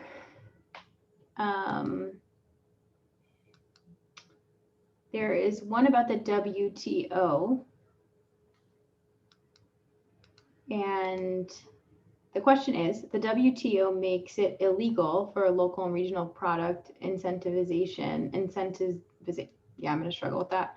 If it disrupts international trade, your plan for a bioregion surely will come under WTO scrutiny if it has potential to disrupt the trade of international food products into that bioregion. Do you have a plan to avoid this issue or otherwise confront it? Yep, money. Again, not to be a smartass, but like the reason you want to be big is because you want to be powerful. I don't know if the World Trade Organization, the United States for a lot of things is not that much of a net food importer. So I could see this being more of a struggle. For example, the United States trying to squeeze like a place in Ghana trying to do this, a place in Vietnam trying to do this, Japan trying to do this. But in terms of like, any kind of external state-sponsored pressure against this system, I think that's why it's so important to pursue scale that's not there in order to take advantage of really thin margins so that you accumulate enough money, to make somebody rich, but so that you have the resources, the expertise, the team, and the influence to fight back against that kind of thing. Because if you, let's go back into the video type. So here, like in that shared services thing, if I can get to it, a big part of this is policy and advocacy. You're going to need people, powerful people, moneyed people in your food system in order to be able to fight this. Not only like, the WTO or the USDA, because I bet you they're, some parts of the USDA are going to have a problem with this because they're in bed with the left side of this map. You're going to have the resources to fight these people and still produce food that's accessible for people, price wise, availability wise, and all that. So I think that's why it's so important for these things to operate at the regional scale. And if they do proliferate, then maybe there should be a federation of them, so that when necessary, they can act nationally, so they can act internationally if that comes, because that, we're seeing what late stage capitalism is doing, and how it's causing not only environmental collapse, but political collapse and financial collapse. We don't know what's coming, but we do know that there are going to be some awfully unpleasant death rattles coming out of this system. And we have to be able to protect ourselves. In the same way, at the low level, it's necessary to protect ourselves by going back to the land in teams, so that you don't have one person out in the field. Same thing goes for these whole systems. You need to have teams out there. You got to have lawyers ready to fight for you. You have to have lobbyists ready to fight for you, and ready to fight and protect the system. And the good news, the hopeful news, is so many people want to. I think that once we build this, we will not be alone. It took us, when we ran into the accredited investor standard, like, you talk about regulations that are designed to make sure that we don't succeed. Like, the accredited investor standard is one. The accredited investor standard, for anybody that doesn't know, if you've ever tried to just put out a general fundraiser and be like, hey, lend me, if you try to get like 1,000 people to each lend you $1,000, technically that's illegal. You can't do that unless all 1,000 of those people meet the accredited investor standard, which means they have incomes of $250,000 a year, or they have a net worth of $1 million or more. It's a system that is supposedly designed to prevent fraud and Ponzi schemes and that kind of thing, which you would believe if like loan sharking and predatory lending and stuff like that was illegal. But what it actually does is it prevents regular people from participating in the economy as anything but consumers. You don't get to make the choices. You just get to choose from the choices that rich, accredited people put in front of you. So we ran into that after we'd raised a bunch of money, and we thought we were going to have to pay $1,500 an hour for a corporate finance lawyer to draw up the paperwork that we need to get these people to certify as accredited. But guess what? We got it for free, because there were some cool people out at Milgram and Dascom that said, not today, Satan, we're going to make this happen for free. Like, that's our form of reparations. There are lots of people like that, not only on the ground, but people working in professional services, in tech, in government and lobbying, in journalism, who are ready to hit the ground and fight and do this shit and make it happen. So, let the World Trade Organization come after us. Let the USDA come after us. Let the FDA come after us. Let the freaking FCC come after me. All the shit I say on Instagram, come get it. Because there are people that are ready to back us up, that want to see this happen. So me, frankly, I'm not afraid. I'm ready to fight, because like so many people, I've had enough, and I'm ready to win.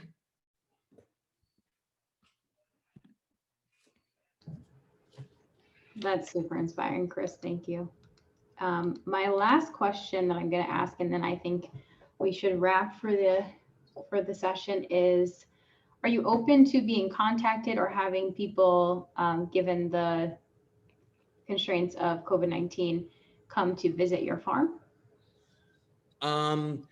Yes, especially after COVID. Right now, it's like, I don't know, we're freaked out. Like, if 2 members of our team go down, it's going to be a pain in the ass. And everybody's going back to restaurants, back to gyms, and it's like, we've just given up. So like 1,000 people a day are dying, and there's like over 100,000 cases a day. So we're kind of limiting who comes to the farm right now to people that are trying out to actually work here and become partners. But after that, absolutely, gates are open.